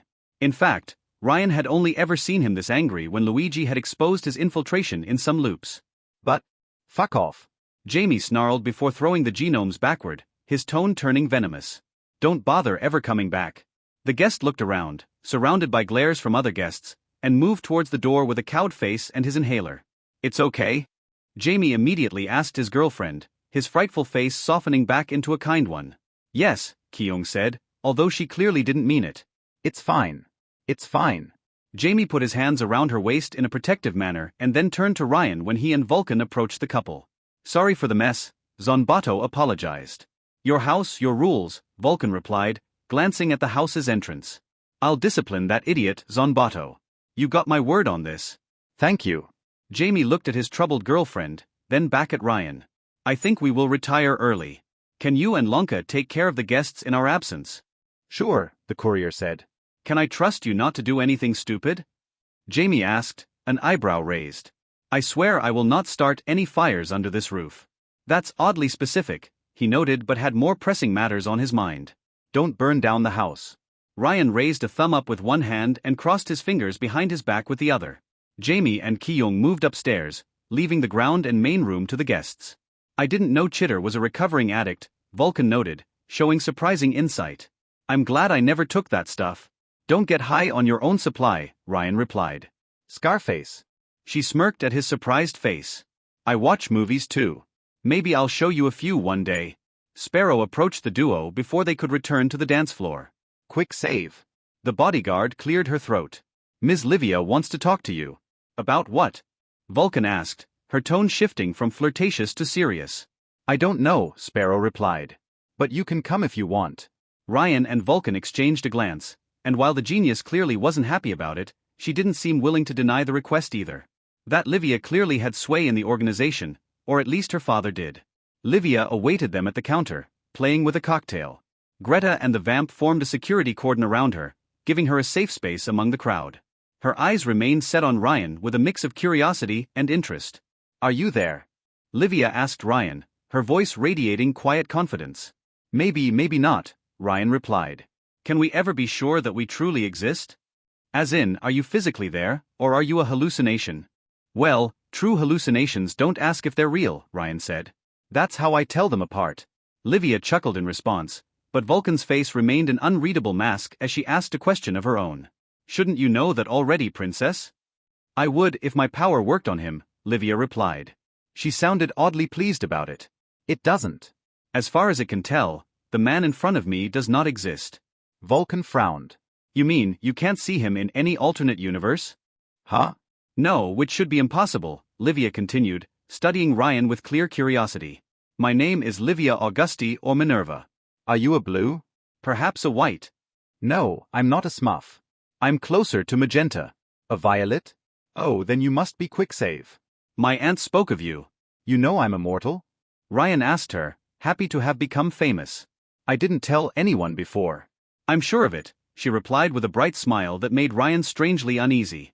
Wait, Livia Augusti? As in the Core family? She was Pluto's niece, and Lonka had said he should fear her father. Ryan's heart skipped a beat. Who's your daddy? He asked for confirmation. The young woman's smile widened, and she glanced through the windows, and at Mount Augustus beyond it. Shit, Augustus can reproduce. I can see and interact with alternate realities, Livia explained. I won't give you all the boring details, but I can see the different ways a situation can play out, even a human being. But for some reason, my power simply fails to take you into account. If so, then no wonder she had looked so bored beforehand. If that mafia princess could observe multiple realities, she probably knew how the party would turn out before it even began. Until Ryan himself entered the picture. Interesting, he said, noting that information for later. You said you overlap with your alternate selves, Vulcan told her dance partner. Maybe that's why. Your powers interfere with each other. Well, except he lied about that part, and Ryan couldn't tell them his own theory without revealing his bluff. I can't suppress my curiosity, Livia admitted. Even Greta only prevents me from seeing anything when using her power on me, otherwise I can see her just fine. This situation is truly a first for me. The orange is in the henhouse. Both Vulcan and Livia frowned at Ryan.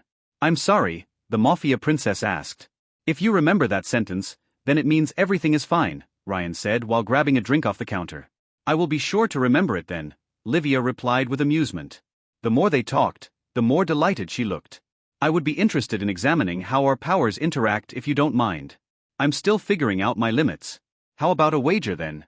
Livia put a hand on her cheek, considering the courier's proposal. A wager? I thought of something to cap the party. Ryan raised an index finger, sipping the cocktail.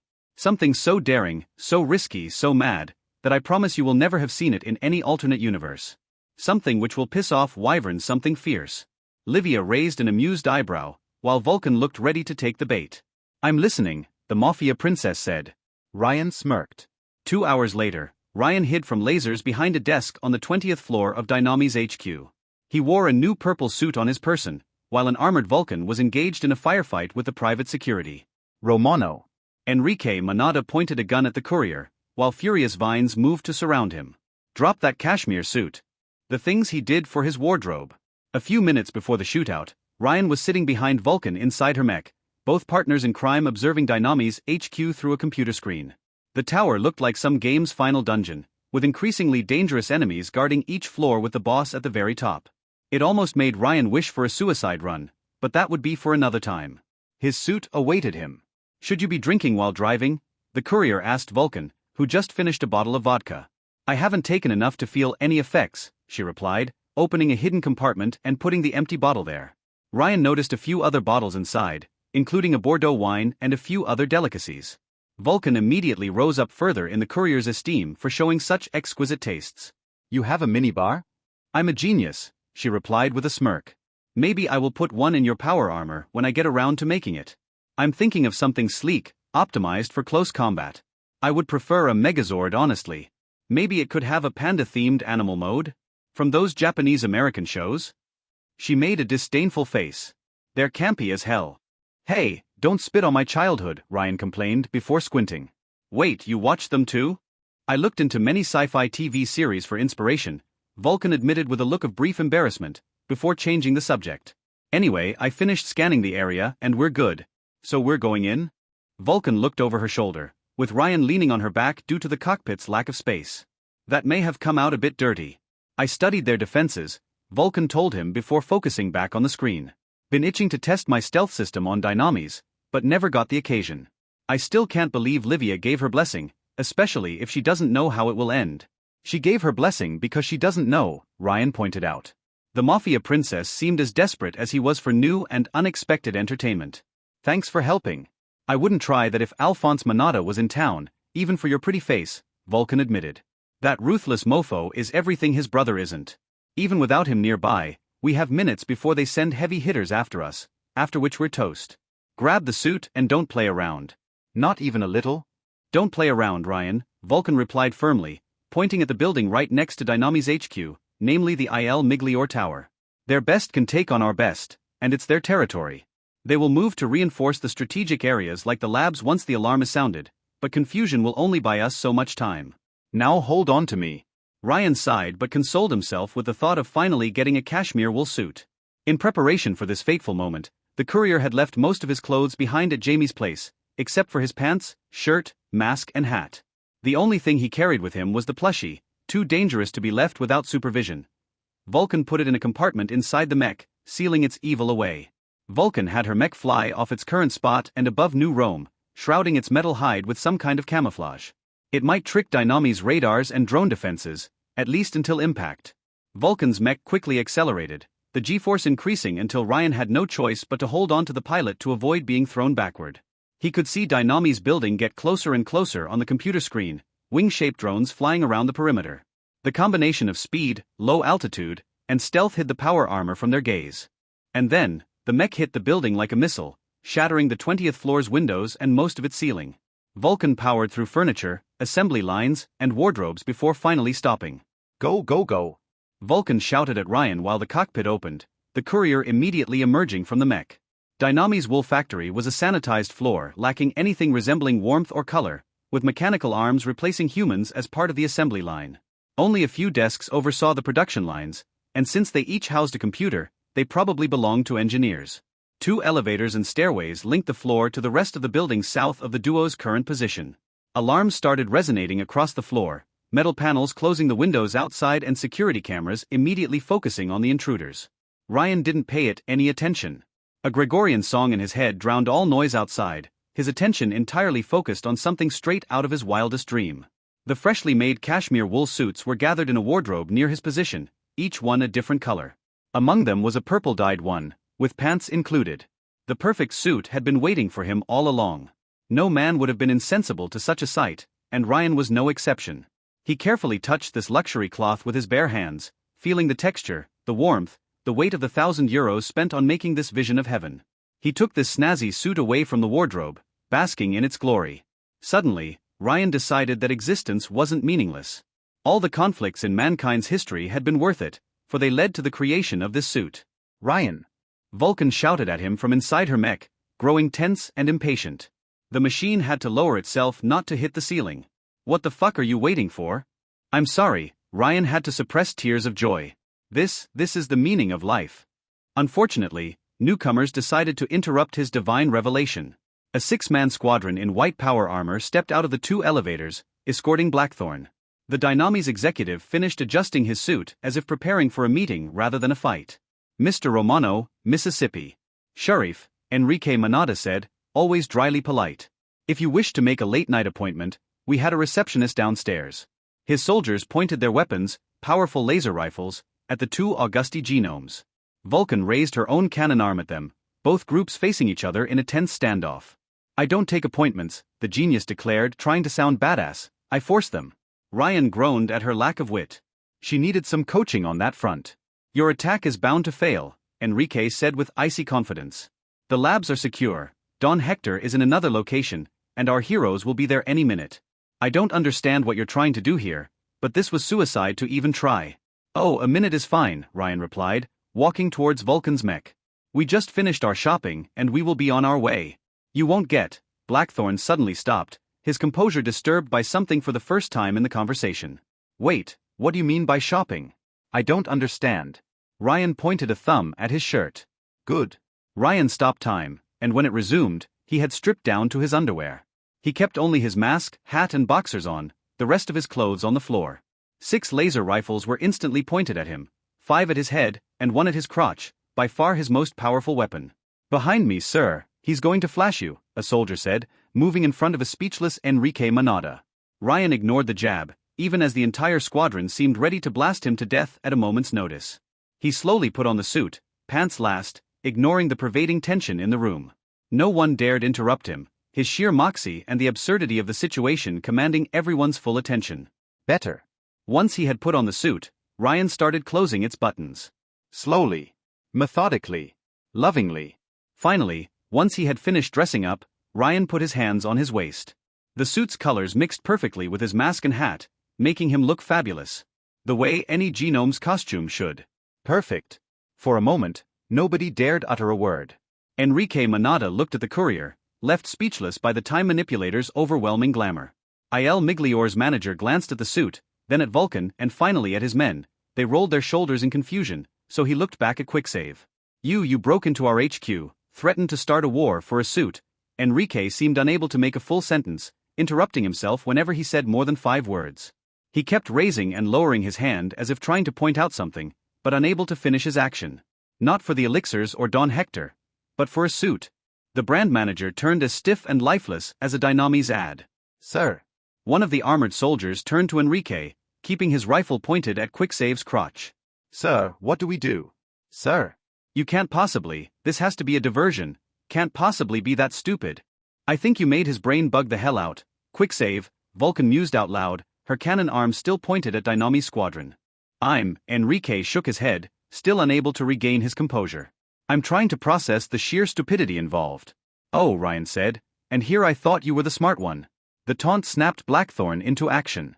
The rose on his business suit grew to the size of a small cannon and fired a volley of sharp thorns at Quicksave, who dodged with a combination of time stop and hiding behind the closest desk. Vulcan immediately opened fire back with her weaponry, only for an armored soldier to shield Enrique with his body.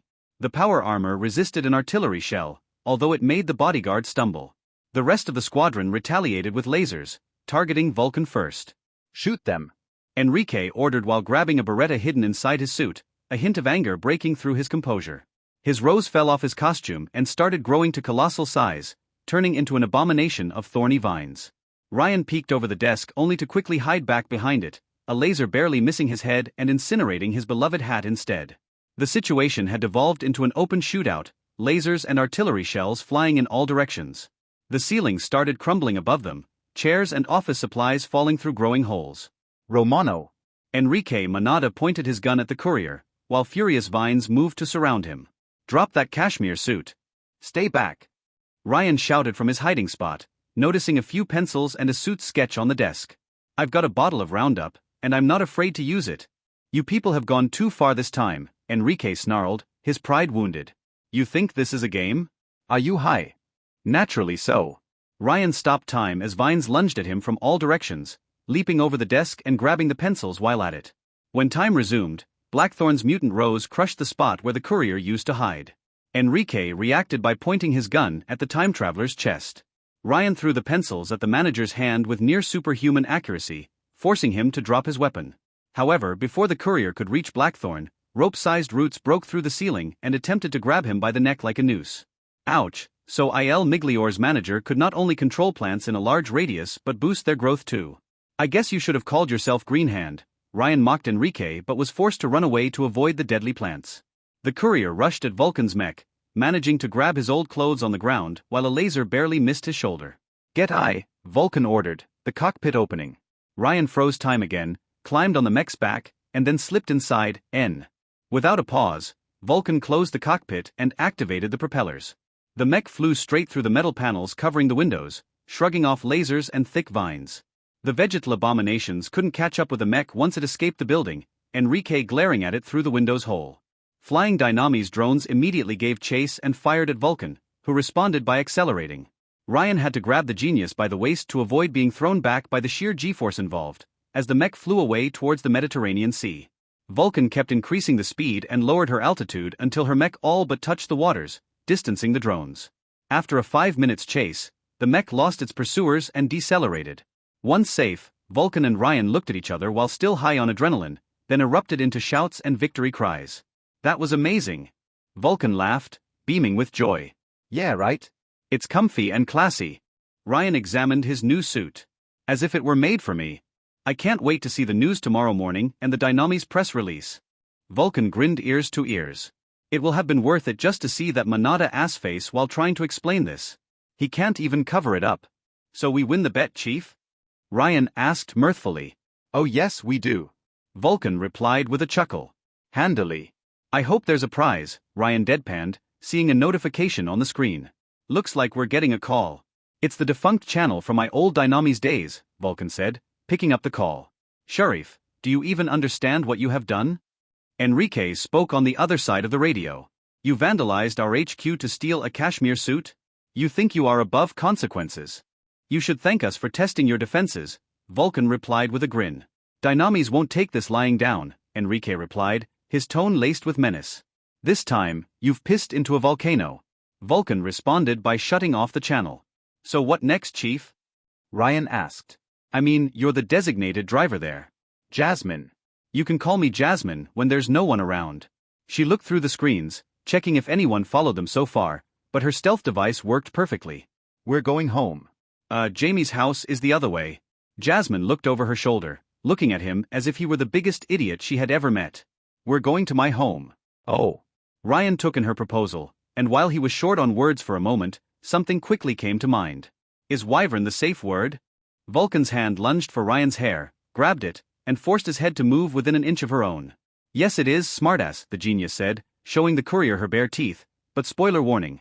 Vulcan whispered into his ear. I won't be listening. It ended as well as expected. With Ryan naked and shackled to a bed, a maniacal Vulcan in a black nightgown on one side, and the plushie on another. It was all a trap, the courier accused the mad genius, straining against the shackles. You only cared about the plushie. Very good, Ryan, Jasmine said, playing with her knife. The inactive plushie looked on while sitting on a chair. Now, tell me everything you know about it. I would, but I look down on short people. If you won't talk, Jasmine put the knife against his chin, and her free hand on his chest, I will make you squeal. Don't look, Ryan told the inactive plushie, trying to avert its gaze. Please don't look. A phone called in the other room, interrupting the roleplay. Jasmine let out a heavy sigh. Gimme a sec, she said, stepping over an empty condom box before searching for her cell phone among their clothes on the ground. Ryan whistled while she moved out of the bedroom to answer the call. As it turned out, Vulcan didn't live in a luxurious villa, but inside her own foundry. She had repurposed the upper echelons of the area into a spacious, soundproof apartment in an elegant steampunk style. Brass pipes and tin gears formed the main decoration, although Vulcan had also embedded a plasma TV in the bedroom's wall facing the bed. It was rather cozy, and she even included a litter for Eugene Henry, although Vulcan clearly didn't clean up the place often. Jasmine eventually returned, rolling her eyes. Was it Mr. Monsanto again? Ryan asked. Neptune. He's pissed about last night and wants to call a meeting because he's a pussy. She let her nightgown fall on the ground, raised the bedsheet, and slipped below. Her naked skin brushed against the courier's own, though she didn't undo his shackles. Ryan. Yes. Don't ever call me short again. Come on, Jasmine, be the bigger person. Her knife hit the wall behind the bed, a few inches away from the courier's face. Ryan didn't even blink. By now, he had learned that her bark was worse than her bite. Though bite him she did. You're lucky to be good in the sack, so you get to live another day, Vulcan said, resting her head against his shoulder. How many women have you had? I lost count, he replied. Practice made perfect. I figured as much. I didn't know you could do that with a tongue. Jasmine glanced at the rabbit watching them. Actually, what is that plushie? Some pieces just don't make sense, and I don't know what to make of the energy readings. I tried to use it as a probe to explore a higher dimension, Ryan admitted. And? Jasmine asked, not even questioning the sanity of it. It worked. Not really. All it did was allow something from the other side to hitch a free ride to our dimension. Now it won't leave. Wait, you're saying that your rabbit is haunted? Ryan nodded, and much to his horror, it made Jasmine even more curious. That dimension, can you describe it? It's an area beyond space and time, but I haven't been able to observe it much. He frowned. Why? You know that red genomes can manipulate energy? From lightning to wavelengths. Ryan nodded. Well, red genomes, real red genomes, actually emit an energy field around them. Like radiation. This ambient energy, this red flux can be captured, stockpiled, and then refined to make batteries. That's how Dynamis makes laser weapons. And you think this energy comes from another dimension? Ryan asked, suddenly very curious. I think so, and Dynamis does too, she replied with a nod. The firebrand knockoff elixir alters genes so a genome could perform pyrokinesis, but doesn't create a link to the red dimension. So the body only uses the energy available, that of the human body. That's how your fireman armor enhances their pyrokinesis, Ryan guessed. You take the batteries meant for laser weapons, and you transfer this red flux energy to the genome's body. They become just as powerful as the original pyrokinetic genome the knockoffs are based on, at least as long as the battery juice keeps flowing, Jasmine said with pride. Dynamis has been wasting fortunes in an attempt to create a bridge towards that hypothetical red dimension, though they haven't managed to do so yet. The Perfect Run Chapter 38, The Olympians' Light Novel World. Good, because I don't. We've got enough time for one more round and breakfast before the meeting. It's Jamie who's going to be unhappy, Ryan pointed out. I was supposed to help them clean up the house in the morning. Well, I'm higher in the hierarchy, so that's an order. Entertain me, minion. Ryan stopped time in response. When it resumed, Jasmine was the one shackled to the bed, the two having switched positions. Fuck, she said. You can actually stop time. You are going to tell me everything about Ischia Island, Miss Sharif, Ryan said, his body towering above her. We have ways of slipping past your defenses. Narcinia is 14, Jasmine smirked at him. She's too old for you. In this case, I will have to pump you for information. Vulcan tried to keep a straight face, but ended up bursting out laughing. She was kinda cute that way. After dressing up and eating a delicious breakfast, Vulcan carried the duo all the way to Mount Augustus with her mech. Obviously, Ryan had put on the cashmere suit, delighting in its glamour and softness. Augustus Estate had looked enormous from afar, but it was even more impressive from above. Ryan estimated it to be around 50 hectares. Located atop a heavily defended hill, the complex included a vast amount of monuments, the most impressive being a copy of the Parthenon to the east. An enormous, multi-floor Roman-themed villa covered roughly a third of the area, a marble palace worthy of a Roman emperor. Most of the land, however, had been repurposed into a vast park, including Roman-themed sculptures, flower gardens, Versailles-style fountains, and even a freaking zoo. They have giraffes, Ryan said in ecstasy. The sheer luxury of the place awed even the jaded time traveler. Vulcan ended up landing near a swimming pool close to the villa, though a private sea might have been a better term. The enormous body of water was separated into smaller basins, some with fish, some without. A group awaited them on a marble terrace, relaxing under the sun. Livia was among them, sunbathing in a one-piece swimsuit next to Narcinia. Augustus' daughter immediately raised her eyes at Ryan and Vulcan when they emerged from the mech, welcoming them with a warm smile. Pluto was reading a novel on a folding beach chair near her niece, keeping a mummified head on a small table nearby. She looked oddly peaceful for a mass murderer, though the head's eyes moving on their own made the sight look quite macabre. Finally, a group of older people discussed around a table near the villa, drinks in hands. One was a priest in his 50s, with a receding gray hairline and a gaunt face. He was so lanky Ryan could see the bones below the skin, but his black eyes oozed a frightening, almost maddened intensity. His every movement was carefully calculated, and he drank water rather than cocktails. The priest, whom Ryan suspected to be Bacchus, was talking with a man entirely covered in thick armor. His equipment was heavily inspired by a Roman centurion's dress, though it covered every part of the body and included a crimson cloak. The helmet included a metal face mask, and the time traveler couldn't see the eyes beneath. The only woman of the group was a blonde woman in her 40s, straight out of a Playboy magazine. She kept her hair in a bun and wore an ancient Rome-style dress adorned with gemstones.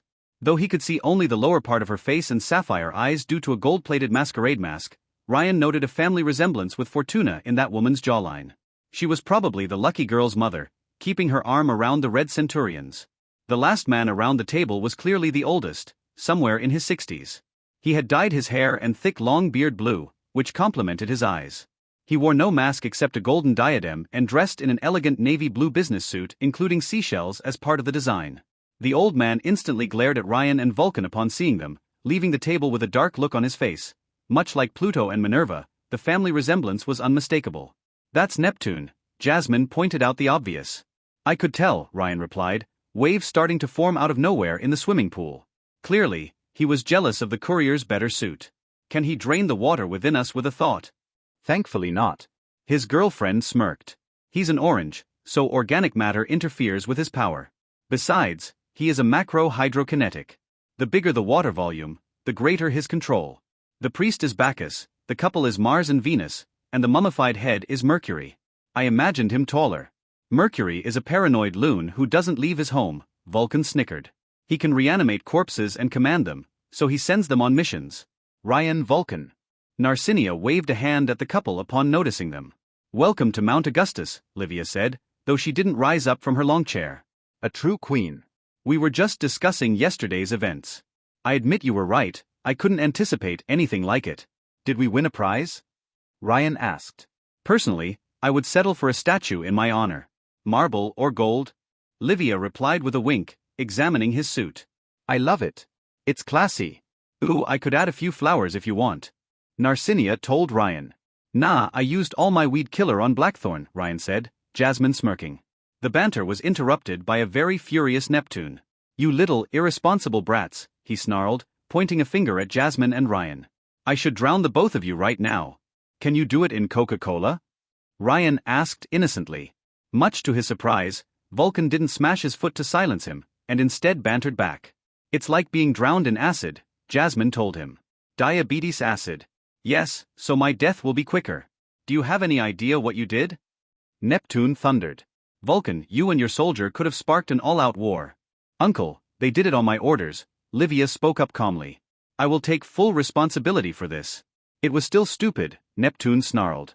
Blackthorn labeled your prank as a terrorist attack, promising retaliation.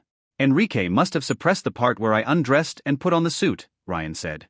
Pluto, who had listened to the conversation, clearly struggled to contain her laughter, much to Ryan's shock. Neptune glared at her. Am I the only one here having a problem with this fiasco? We were young too, Silvio, Pluto replied, more amused than anything. What's wrong with letting them indulge a little? I strongly suspect Hector Manada to have hired the Metagang to harass us, Livia said, all business. This was a calculated attempt to put them back in their place.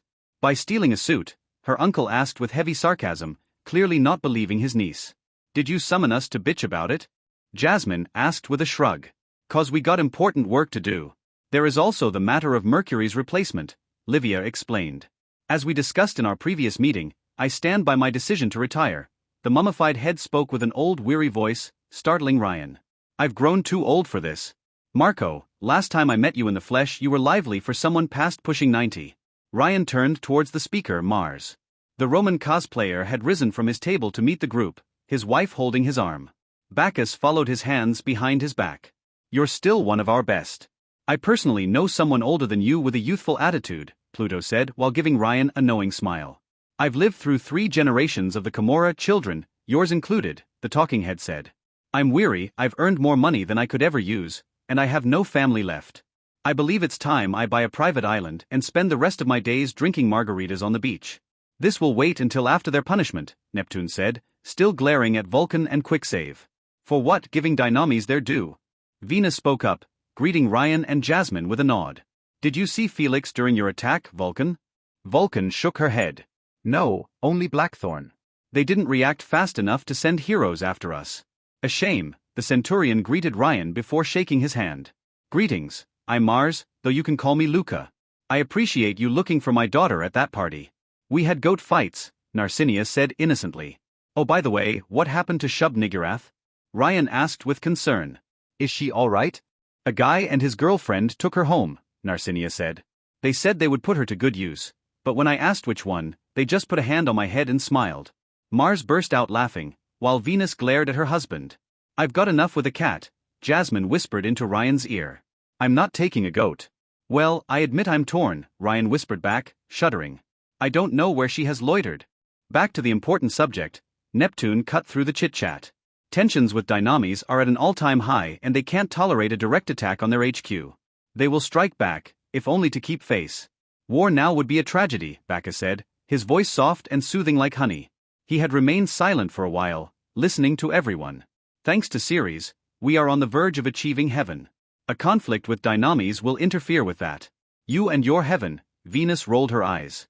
He is right though, war is bad for business, Mercury said. It's not always about the money, old man, Pluto replied icily. Sometimes, it's about respect. Do you want Alphonse Manada back in town? Neptune sneered at his sister. Because they will recall that madman if we push them too far, and then there will be blood in the streets. Ryan didn't say anything while they argued, trying to assess how every member of the Augusti High Command fit in. They were clearly divided into a moderate, business-minded faction and more brutal warmongers. Narcinia said nothing, too young to assert herself, but her presence at this gathering implied that she served a key role in the organization. And Livia oversaw the group discussion like a lioness observing her pack. Though in the end, Ryan's main quest was to destroy the lab and settle his deal with Shroud. So, how did a priest end up making drugs? He asked Bacchus. I don't think that's very Catholic. God works in mysterious ways, the priest replied calmly. All sins are forgiven, if done to reach heaven. I don't think that's how religion works, Father. Ryan. Narcinia nagged him, before turning to the priest. He doesn't know what he says, Father Torque. It is fine, the priest replied, his eyes peering into Ryan's own with disturbing intensity. The courier suddenly realized this man hadn't blinked once in the entire conversation. You may not believe in God, but I assure you, it does exist. I've seen it with my own eyes, in all of its divine glory. It? Ryan asked with a frown, while Jasmine rolled her eyes. Don't get him started with this, Venus interrupted them. As for the Monada, we should have wiped them out years ago. That clan has been nothing but a thorn in our collective foot. Honey, Mars tried to calm his wife. They took our son, she complained. In the old days, we would have slaughtered them for less. Felix is just having a rebellious phase. Ironically, for a god of war, Mars seemed rather laid back. He is a naive boy transitioning into a mature man. He will come back into the fold eventually.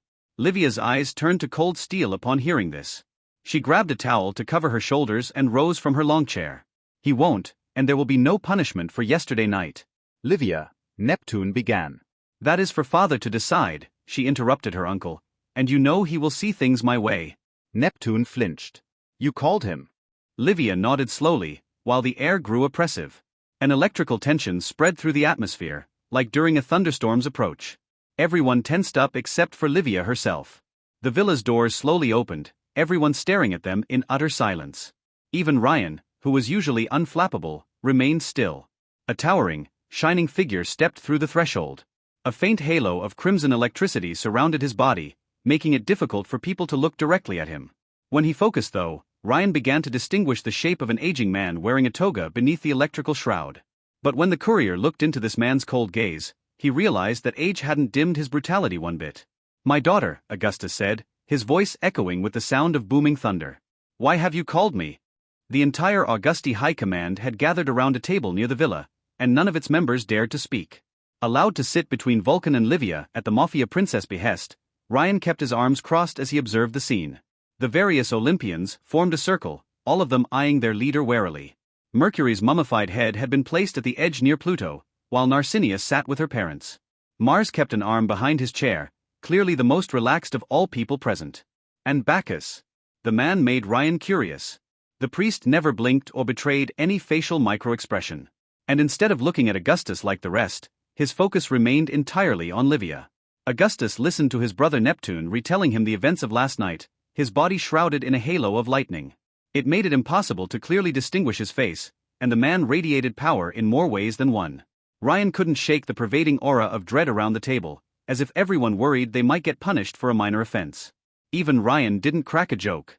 He didn't know the limits of Augustus' invulnerability, except that most powers failed to work on him. For all he knew, the Lightning Emperor might be a wight interfering with other abilities the way Cancel did, and unlike Vulcan, Augustus struck the courier as someone who killed at the slightest provocation. Mob Zeus joined his hands, once the tale finished. Obviously, Neptune had presented the attack as an irresponsible prank instead of a carefully prepared suit rescue mission, but his brother didn't seem to care. You summoned me for something this trivial? Dynamis will retaliate, Neptune pointed out. The incident was public. They dared to take our son, Venus spoke up, her wiser husband immediately putting a hand on her arm to dissuade her to speak, all in vain. This is simply retaliati. His parentage is the only reason Felix's head isn't in a bag right now. The cold certainty in Augustus' voice made Adam Cat's entire family flinch. Narcinia, in particular, looked at her feet to avoid facing Mob Zeus. Abandoning his duties is one thing, but I cannot stand rats. He is your godson, Janus, Mars said with the familiarity of a trusted lieutenant. He alone didn't seem to fear Augustus, with the exception of the mob boss' close family members, enough to use the man's real name. He is a traitor who broke my daughter's heart, the Lightning Emperor of Italy replied, Livia's face a stone mask. To think I once expected to call him my son-in-law one day. Just give us time, Mars argued, unabated. We will reason with him. I shall show mercy to Felix, due to the strong bond between our respective families, Augustus replied. But I never want to see him again, and if he takes arms against us, there will be consequences. A tense silence fell on the table, Mob Zeus turning his head towards Ryan and Vulcan. While she remained outwardly strong, the courier sensed the genius clench her fists below the table. The courier took her hand with his own, helping her relax a little. You, Augustus told Ryan, suddenly noticing the genome's existence. Who are you? Quick save, sir, the courier said. I'm immortal, but don't tell anyone. Gods and men are only equal in one thing, and that is death. Mob Zeus examined Ryan closely. You do not fear me as much as you should. Ryan waited briefly, in case it was rhetorical, before realizing that Lightning but wanted an answer. Augustus did sound a lot less threatening when the courier called him that in his head. Well, sir, with all due respect, the genome said, I've seen far worse than you. Augustus observed him without a word, and it started to hurt just looking at this thunder elemental. The silence grew more and more oppressive until Lightning but turned his deadly attention to Vulcan, as Ryan's superior. What is his power? Alternate reality jumping, Vulcan lied. Lies. Augustus said that without raising his tone, but the electrical tension in the air increased tenfold. All gazes turned at Vulcan, while Pluto eyed Ryan sharply. What is his power? Augustus repeated, the crimson aura around him growing in intensity. I don't know, Vulcan admitted. I don't understand it yet. Augustus let the silence set in, until Jasmine had to look away to avoid eye damage from the light. The mere unspoken threat of violence cowed the proud genius. The wise woman admits her own ignorance, Vulcan, Lightning but said while trying to sound profound, before asking the other capos, who is he? Ryan Romano, real name Cesare Sabino, Mercury said through the mummified skull. Son of Freddie Sabino, alias Bloodstream. A blood-controlling psycho killed by the carnival 4 years ago. It took everything for Ryan not to make a face of pure disgust, cursing all the times Bloodstream had introduced him to strangers using that name. He had believed in that delusion so much, that he convinced everyone else it was the truth. Strangely though, he did notice Livia's face softening when Mercury mentioned the carnival. She glanced at Ryan with what the courier took for a look of sympathy. Augustus' halo, meanwhile, flashed brighter for a second before returning to normal. Bloodstream, Mars spoke up, remembering something. Yeah, I remember him. That body-jacking maniac whacked a few of our guys back in the day. Jasmine's eyes widened as if she reached a eureka moment. Wait, she's your sister? I don't want to talk about it, Ryan replied dryly. And all that time I thought you wanted to. Jasmine caught her breath. Never mind. Augustus kept his attention focused on Ryan. What is your power? I told you, sir, the courier replied. I'm immortal. Quicksave is a violet who can affect alternate universes, usually to avoid death. Livia spoke up on Ryan's behalf. His abilities will help me develop mine. The Emperor joined his fingers together. You will vouch for him, my daughter? Yes. Lightning but nodded to himself, before turning to his sister. I marked him, Pluto said, smoking her cigarette. He provided valuable services so far, but if he steps out of line, I'll whack him. After one last cursory glance at the courier, Augustus dropped the subject and turned to Livia next. My daughter, you approved of this attack?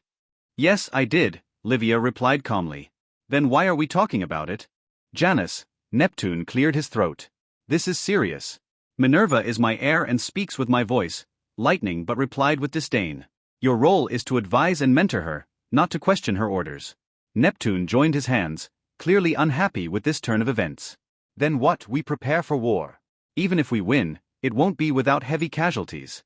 There will be no war, Livia said with absolute confidence. The Monada will retaliate in a public manner, yes, but Hector will reign in his sons before things degenerate. He is just as afraid of a prolonged conflict as you are, uncle. Which is why he hired Adam the ogre to attack us while maintaining plausible deniability. Do you have any proof of that? Mercury spoke up. I could not find any evidence, and from what Vulcan told us, Dynamis tried to wipe out the psycho-trash after she drove them out of Rust Town. Yes, I am certain, Livia said. I believe that either Adam double-crossed his corporate masters to pursue his own agenda, or Hector decided to erase the evidence. What do we do about the metagang, brother? Pluto asked, lighting a cigarette. Wipe them out, Augustus declared. I want them all dead to the last man. Is it worth it? Venus asked. They ran away. You leave your enemies alive, and they will return to torment you, Augustus replied, his voice chilling. I will not take the risk. No man, no problem. Don't care about the resources needed, don't care how long it takes, don't care if it is disproportionate. Kill them all. And like that, Lightning but signed the entire metagang's death warrant. Pluto exchanged a glance with her niece and Vulcan, and Ryan could tell that they had already decided to cooperate to make that judgment a reality. What next? Augustus asked abruptly. My retirement, Mercury spoke through the mummified head. That's a shame, the lightning elemental said, a hint of emotion breaking through his unflappable demeanor. Your departure diminishes us all. It's about time I passed the torch too, Mercury replied. I have the perfect candidate to take over my division. Jamie Cutter, Mars guest, Ryan immediately glancing at him. Zonbato. Good soldier. Jamie has been nothing but loyal and competent since we introduced him into our organization, Mercury said with pride. Men respect him, he's trustworthy and he gets results. Most capos around the table voiced their agreements, Vulcan included, though with one lone exception. I am against his ascension. Bacchus opened his mouth for the first time, his soothing voice somehow cutting through the noisy discussion. His opinions on bliss worry me, and my division relies on supply runs for Mercury's. I was against selling narcotics too at first, Mercury said with what appeared to be a shrug. But I knew my place and so will the boy. Zonbato's loyalty to our organization will always trump his personal values, Livia voiced her opinion. We made him who he is in more ways than one, and he will never forget that. I validate his candidacy. Augustus listened without a word, before reaching a decision. Very well, my old friend, he told the mummified head. Zonbato shall take your place as the new Mercury, and you shall be released from service. My home will always remain open to you. Zonbato's power does not fit the theme though, Pluto mused out loud with an amused smile. Perhaps he should take another name? Hercules maybe? That will annoy Dynamis, Venus said with a smirk, both women exchanging a chuckle. No, the name stays, Augustus quickly decided. But he will change his costume. Vulcan. Yes. Jasmine quickly spoke up. You will build Zonbato equipment worthy of his new divine station, lightning but ordered. Costs are not an issue. I will. She nodded hurriedly, eager to make the invincible man forget the previous incident. What else? Augustus asked, immediately moving on. We are close to a breakthrough with bliss, Bacchus spoke up, Narcinia shifting on her seat. I can feel it. A strain pure enough to speak with God. Your obsession with refining this product worries me, Venus said, glancing at Narcinia. You overwork my daughter for a pipe dream. It's fine, Mom, Narcinia replied with a bright smile. We are making something wonderful. Indeed, the priest said with a sharp nod. Ryan realized that he only participated when it impacted the matter of bliss, and ignored everything else. This tribulation will soon reach its end. However, I worry about theft. Geist sensed strangers testing our defenses lately. Strangers? Pluto asked with a frown. The meta? Dynamis? He couldn't tell. Bacchus looked at Vulcan. You would have my full gratitude if you could take time to improve our sanctuary's defensive perimeter. Jasmine made a frustrated face. The defenses I set are already perfect. I am not so certain, unfortunately, Livia said. The odds of an attack on Ischia have been increasing lately. Dynamis, the meta, they can attack that island all they want, Vulcan snickered. They won't get in. I still wish that we review them together, Livia said with a calm smile. The princess voiced it like a request, but Jasmine knew it was anything but. The genius breathed inwardly and said nothing. Do you need our assistance, Minerva? Mars spoke up, his wife stiffening at his side. If anything endangers Narcinia. I do not think your presence will be necessary, at least at this stage, the Mafia princess said, a smile on her lips. We can handle ourselves. Augustus didn't seem interested in the subject, and the discussion moved on to a boring activity report. As he listened, Ryan learned more about which capo oversaw which part of the organization. Bacchus controlled the drug division, which involved Narcinia in its production. Vulcan managed the weapon trafficking, while Mercury handled gambling, casinos, and money laundering activities. Mars and Venus managed the prostitution and pornography wing of the organization. Finally, Pluto, meanwhile, handled hits, assassinations, and alternative protection services, while Neptune oversaw most of the organization's legitimate front businesses. Augustus didn't say much during the entire conversation, letting his daughter speak in his place. Livia discussed the bliss production, the organization's revenues, where to invest, and so on. All in all, Mob Zeus seemed completely uninterested in the logistics of his own empire. He only cared about his family's authority and those who dared challenge it. He was a warlord, not a king. I think we are finished, Neptune said upon finishing his own report. We are. Augustus rose to his feet once he had heard enough. Clearly, he was not one to waste time with pleasantries. Livia will take care of the rest. Do not bother me again. The Lightning Emperor quickly vanished inside the villa without a sound, the crimson halo disappearing with the man himself. Pluto and Neptune exchanged silent glances with Livia as if exchanging a silent message. Ryan couldn't explain why, but he had the intuition something was at work there. Narcinia, we're going home, Venus told her daughter, as she and her husband left the table. Mercury's mummified head had lost all semblance of life, the necromancer behind the line having ended the call. We'll pick up your sister on the way. I thought she was at Zonbato's house? Mars asked, a little surprised. No, she stayed at her boyfriend's place, and wants to present him to us. Venus shook her head. She is moving too fast if you ask me. I hope he has powers, Mar said, with the same tone of a racist father saying, I hope he's white. See you soon. Narcinia waved a hand at Ryan and Livia. The family politely saluted the other people present, before leaving through the park. I will take my leave too, Bacchus declared, turning to Livia. Will you test the refined strain, Minerva? I doubt so, the Mafia princess replied with a distant gaze. I cannot see what happens in alternate realities after I take your bliss strain. The risk is too great. Please give it thought, the priest argued. A blue of your power might be the key to a divine revelation. Augustus' daughter dismissed him without an answer, and the priest responded with a formal bow. Vulcan, quick save, he nodded at the two before leaving. I will see you on Ischia Island. Neptune looked at Vulcan and Ryan with a frustrated gaze, before raising his hands in surrender and leaving for the villa. Pluto moved to her spot near the swimming pool and continued her book where she had left it. Quick save, she said while picking up her novel. Yes, Cruella? My niece's mercy is the only reason you still draw breath, Pluto replied while flipping her book's pages. Never forget that. Such nice, friendly people. You look adorable together, Livia told Ryan and Jasmine with a warm smile, once everyone had left the gathering. It's another surprise. Once almost everyone had left the gathering, Jasmine realized she hadn't let Ryan's hand go, and quickly broke contact. I don't need help, she told him, glancing away. It was nice, but I don't need help. Sure, I will adopt a hands-off policy then. The genius chuckled. Your jokes aren't good, Ryan, but you are, I will give you that. But thank you. The courier winked back, before turning to Livia. Did you know how everything at this meeting would turn out? Yes, with one exception, she said with apathy. When my father turned to look at you. Everything afterward was completely unplanned. So she couldn't read the time traveler at all. Good. Ryan didn't know how he could handle someone capable of predicting his actions before he even thought of them. Still, he felt some sympathy for that girl. Her situation was not so different from his own, living in a rehearsed reality while desperate for new stimuli. And she had probably talked her father out of murdering him on the spot. I would appreciate it if you announced to Zonbato the news of his promotion, Livia said with formal dignity. I believe he will be less embarrassed if it comes from a friend rather than a direct superior.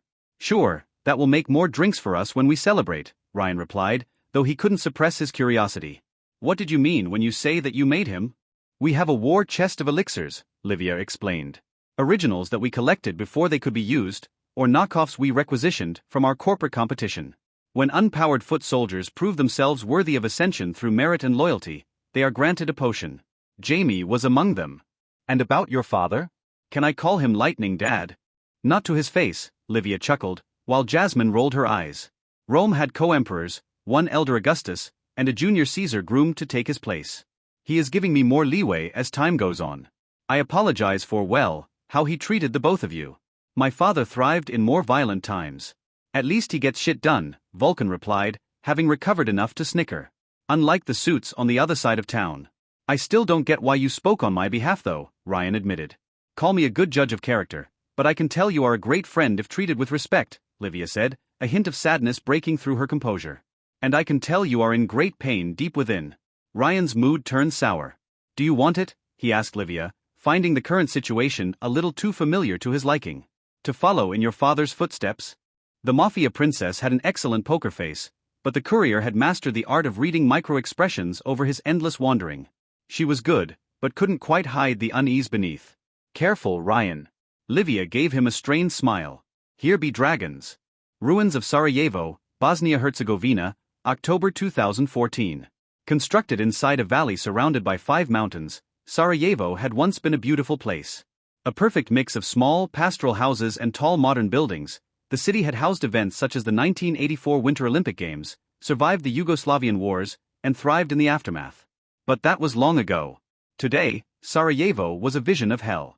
A steel graveyard ruled by a madman, its skies dark even during the brightest days. Only decaying ruins remained of the old city, consumed by a noxious purple cloud. The other buildings were factories, weapon development facilities, turrets, and fearsome towers of black steel. The tallest structure was Mekran's fortress located in Sarajevo Center, an infinity symbol-shaped fusion between a military base and a particle accelerator. Finally, pylons on the valley's mountains projected a red force field around the city, one powerful enough to shrug off NATO's ICBMs. This miasma covering the city was a bioplague created to kill humans, leaving only machines unharmed. Robots prowled the streets, from futuristic automated tanks to humanoid 2 meters tall cyclops, while flying drones occupied the skies. Some of these machines were cyborgs, half-rotten corpses partly reanimated with tech when Mekran ran out of rare ore. The machine army stood there, organized into defensive formations, waiting for the battle to start without wasting any ounce of energy. Even the river Miljacka, which once crossed the city, had been dried up. When he looked at this tragedy from the heavens above, Leonard Hargraves could only feel sadness. The genome wars had started here 9 years ago, and one way or another, they would end today. Even long after he caused the end of the world, Mekran remained a mystery. Pythia pieced together that he was a survivor of the Bosnian genocide and the siege of Sarajevo in the mid-90s, an electric engineer by trade. His first act upon gaining his elixir had been a terrorist attack against the International Criminal Tribunal for the former Yugoslavia for its perceived softness on war criminals, before escalating to waging war on Serbia. Things quickly erupted into a European conflict, and then finally a nuclear exchange. Mekran had spent the entirety of the genome wars bunkering in Sarajevo, letting his machines and genome allies fight for him. The anti-Mekran front had slowly destroyed his major bases and killed his lieutenants over the last 6 years, and today, they finally gathered enough heroes to end the conflict once and for all. "We're ready," Leo spoke. "Yes." The voice of Alice Martel, alias Pythia, answered through telepathy. "Shining Knight and Nidhogg's groups are in position." While he was proud to fight alongside the Shining Knight, Nidhogg's involvement left a sour taste in Leo's mouth. Though he kept to his territory and didn't cause troubles unless provoked, that man was a villain, plain and simple. His followers had taken over a large part of Denmark and allowed their geniuses to run some questionable medical experiments there. Unfortunately, the anti-Mekran front couldn't take Sarajevo without assistance, and the war had called for moral compromises. Nidhogg was willing to help when so many wouldn't, even crossing half a continent to offer support. While he acted out of self-preservation, this green genome understood Mekran was an existential threat to all of mankind, and that he had to be stopped at all costs. So while they might end up enemies one day, Leo would cut him some slack and they would part ways amicably. The living sun gave one last glance at the Iron City from his current high altitude before flying back to base at the speed of a fighter jet. Leonard's human body had been transmuted into a living star, a mass of solar plasma only held together by a heart core and his own gravitational forces. Though he didn't age in his sun form, the genome usually returned to his human self while not on missions, as he felt less like himself the longer he stayed transformed. His thoughts changed from human to that of a star, wishing to burn bright and illuminate the cosmos. It was a constant mental effort for Leo to contain his radiance and avoid burning everything around him. Sometimes, he felt like he lived in a world of matchboxes. Today would be a rare opportunity to go all out. Maybe his last one. In total, more than 500 genomes had gathered in 3 camps around Sarajevo. Normal humans couldn't survive Mekran's bioplague, nor stand against his machines, and so did not apply. Leonard flew over the camp, where everyone was gearing up for war. The plague doctor Stitch finished inoculating the soldiers with additional protections against bioplagues. The Cossack had put on his white, night-themed power armor, a cannon mounted on his right shoulder and a force field shield on the other. Kresnik and Kudlak, the werewolf siblings, had transformed into giant humanoid wolves the size of polar bears, one white, the other black. A violet summoned war beasts from alien planets to serve as shock troops, while orange genomes transformed into beings of metal and stone. Alice was networking people near the camp center, with sidekicks standing nearby to boost her power. A beautiful blonde woman with blue eyes, Alice was a powerful seer with the ability to create telepathic links between people upon touching them.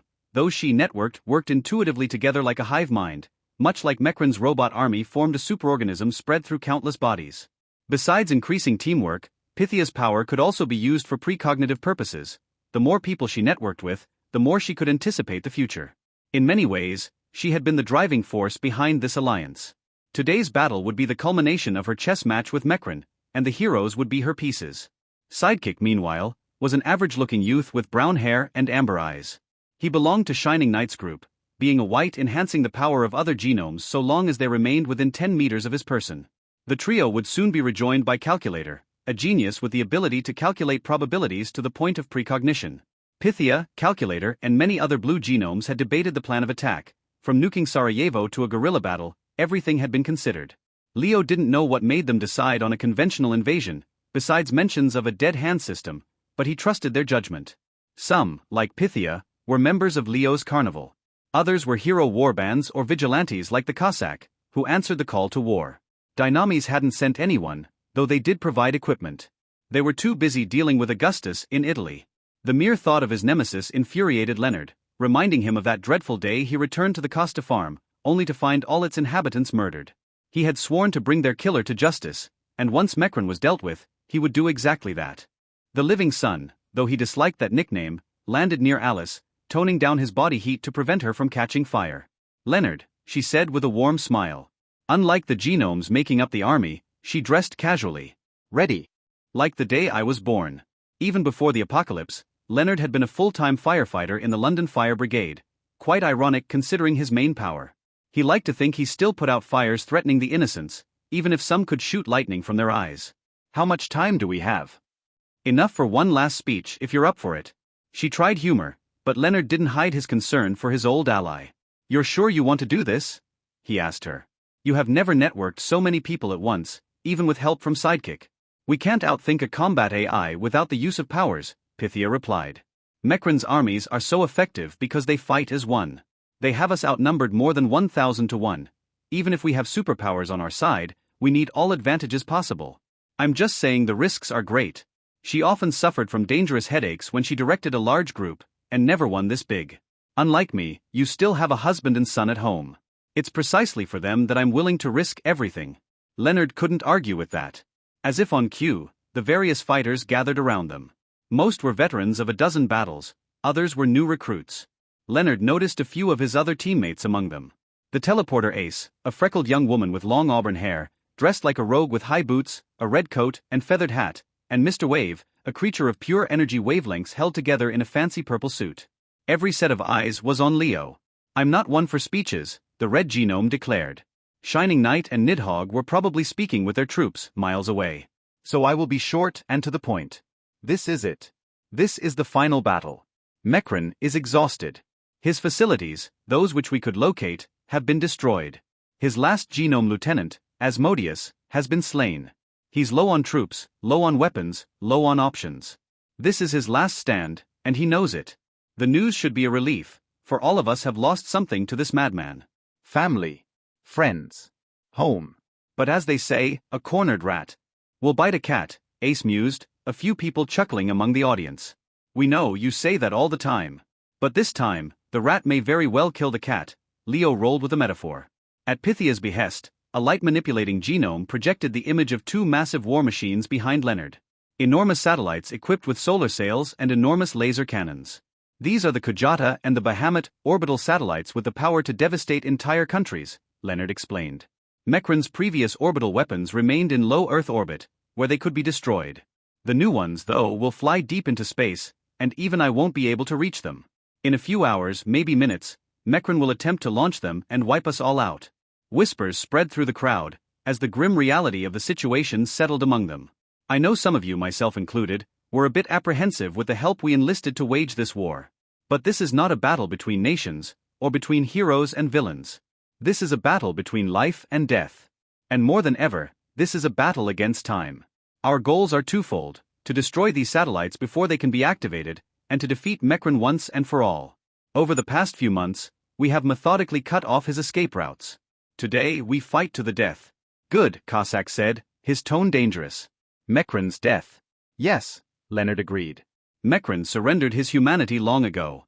He desires to destroy all that makes us human, to replace our hearts with metal and our souls with technology. He is a despot who believes men should be his slaves because he only sees the worst in us. But he is wrong." The living sun raised his hand, the satellites beyond him collapsing in a flash of bright light. "Humans are not slaves," he shouted. "Mechren chose to see the worst, but we chose to see the best. That humans are capable of compassion, of art and kindness, of greatness. And together, we shall end this decade-long nightmare once and for all. Today we take back our planet." His declaration was met with a cacophony of shouts and war cries. Immediately afterward, Leonard flew across the skies, followed by dozens of flyers. The Cossack's armor activated the powerful propellers in its back. A chrome humanoid flew by his will alone. The ground forces moved towards the shield aboard assault vehicles or carried by teleporters. Now the moment of truth. Leonard flew above the clouds, facing the shield. He built up the energy inside his core, preparing to go supernova. And then, he set the world ablaze. His heart core unleashed a focused ray of light that burnt the skies. The ionized laser hit the crimson force field and the mountain supporting one of the pylons, melting the stone. The force field undulated like water as it took the blast, an unstoppable force facing an immovable object. And then, one of them gave up. The force field around Sarajevo shorted out, and Leo's beam vaporized the pylon supporting it. The blast continued its course towards the city, setting an entire street ablaze in a cataclysmic detonation. The shield collapsed all around the city, and Mekran's army woke up. Spherical drones instantly spread across the skies like a bug swarm, opening fire on the heroes with lasers. Holes opened all over the metal towers, revealing hundreds of beam turrets, while the robots and vehicles on the ground opened with an artillery bombardment. Leo's flying allies moved to intercept the drone swarm, while the fire genome recovered from his effort. While he could draw on an enormous power reserve, it needed time to replenish itself. With the shield down, the other groups moved to action. A flash of green light illuminated the darkness to the east, Nidhogg undergoing his transformation. The green genome metamorphosed into a colossal kilometers-long serpent with human skulls for scales. The monster slithered towards the city, his venom melting stone while his own forces followed. Purple blinking lights popped up all over Sarajevo, as Ace teleported small groups across the city. Explosions shook Sarajevo to the west, the Shining Knight having entered the city. While no heavy hitter, the charismatic leader of men led her troops personally in battle, her heavy green armor shrugging lasers while she cut robots with her bright energy sword.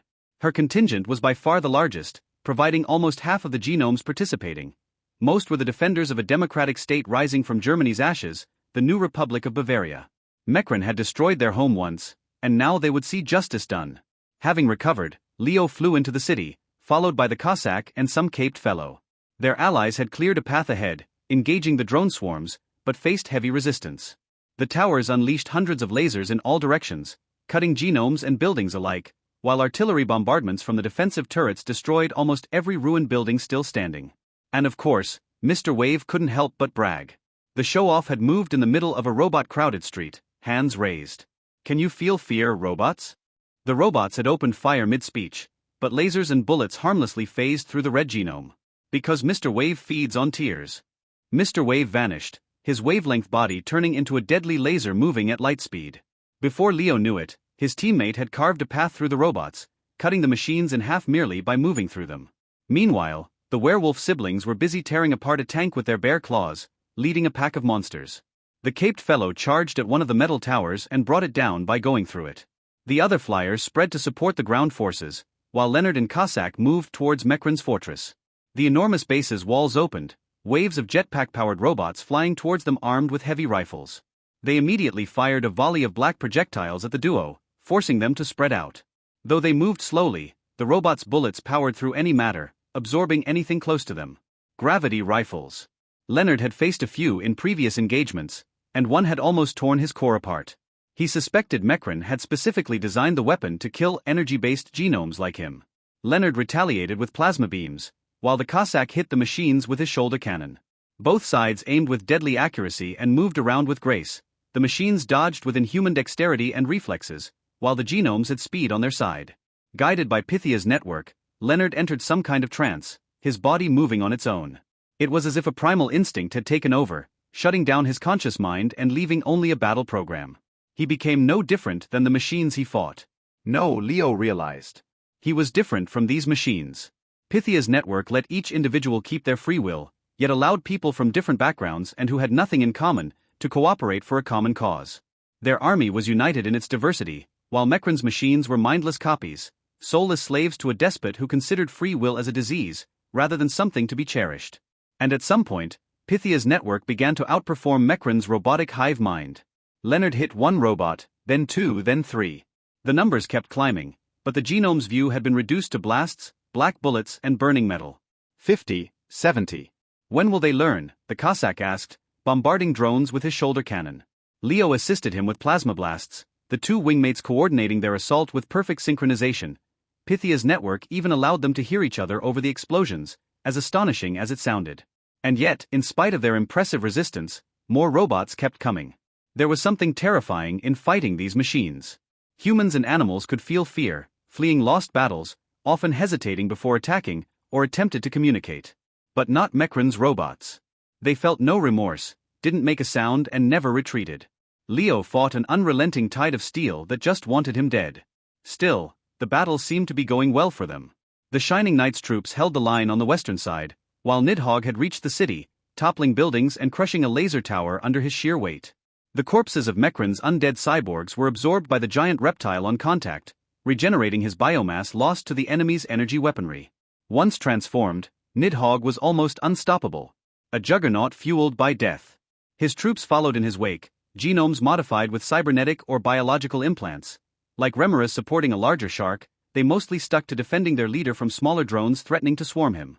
The plan was to have the reptilian titan destroy the defensive towers and then breach Mekran's fortress with his acid spit, though the rogue genius might have a trick up his sleeve. As it turned out, he had too. The red genome noticed movement near Mekran's fortress, holes opening inside the two circles making up the base's infinity shape. Two enormous rockets the size of skyscrapers emerged from the ground, flying towards the heavens at incredible speed. The Kujata and the Bahamut had been launched. Leo immediately raced after them, unleashing a plasma beam at the Kujata. A force field around the rocket negated his attack, and though it briefly shorted out, the two orbital weapons continued their ascent. If they get too far, Leonard couldn't finish his sentence, blasting a path through the flying robots. They weren't even fighting to win, but to delay. If, the Cossack replied with laconic wit, flying after the Kujata at full speed. The G-force involved would have crushed any normal pilot, but the vigilante powered through, catching up to the satellite.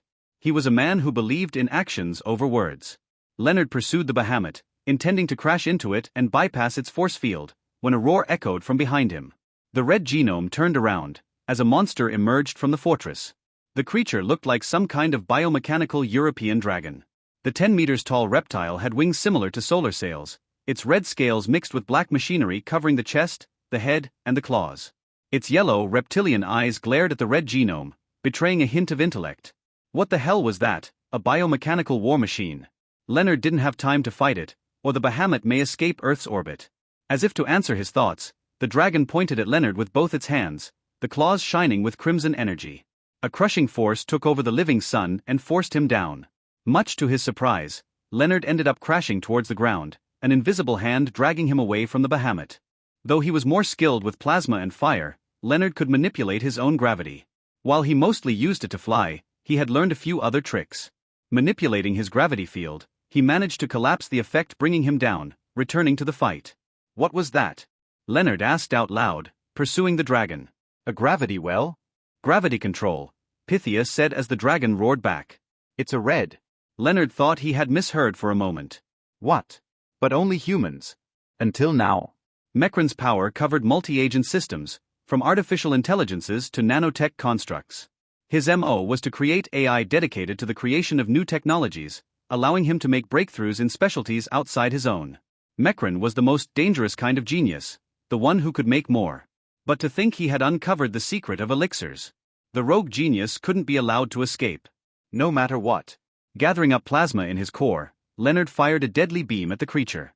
Though it moved at supersonic speed, the monster couldn't outspeed light. But as it turned out, it didn't need to. Instead, it turned its own gravity crushability on empty air, creating a miniature black hole the size of a fist. The phenomenon absorbed the dragon into itself before disappearing, the ion beam hitting nothing but air. Damn, did it use gravity to create a wormhole or something? Whatever the case, it had fulfilled its mission in delaying Leonard.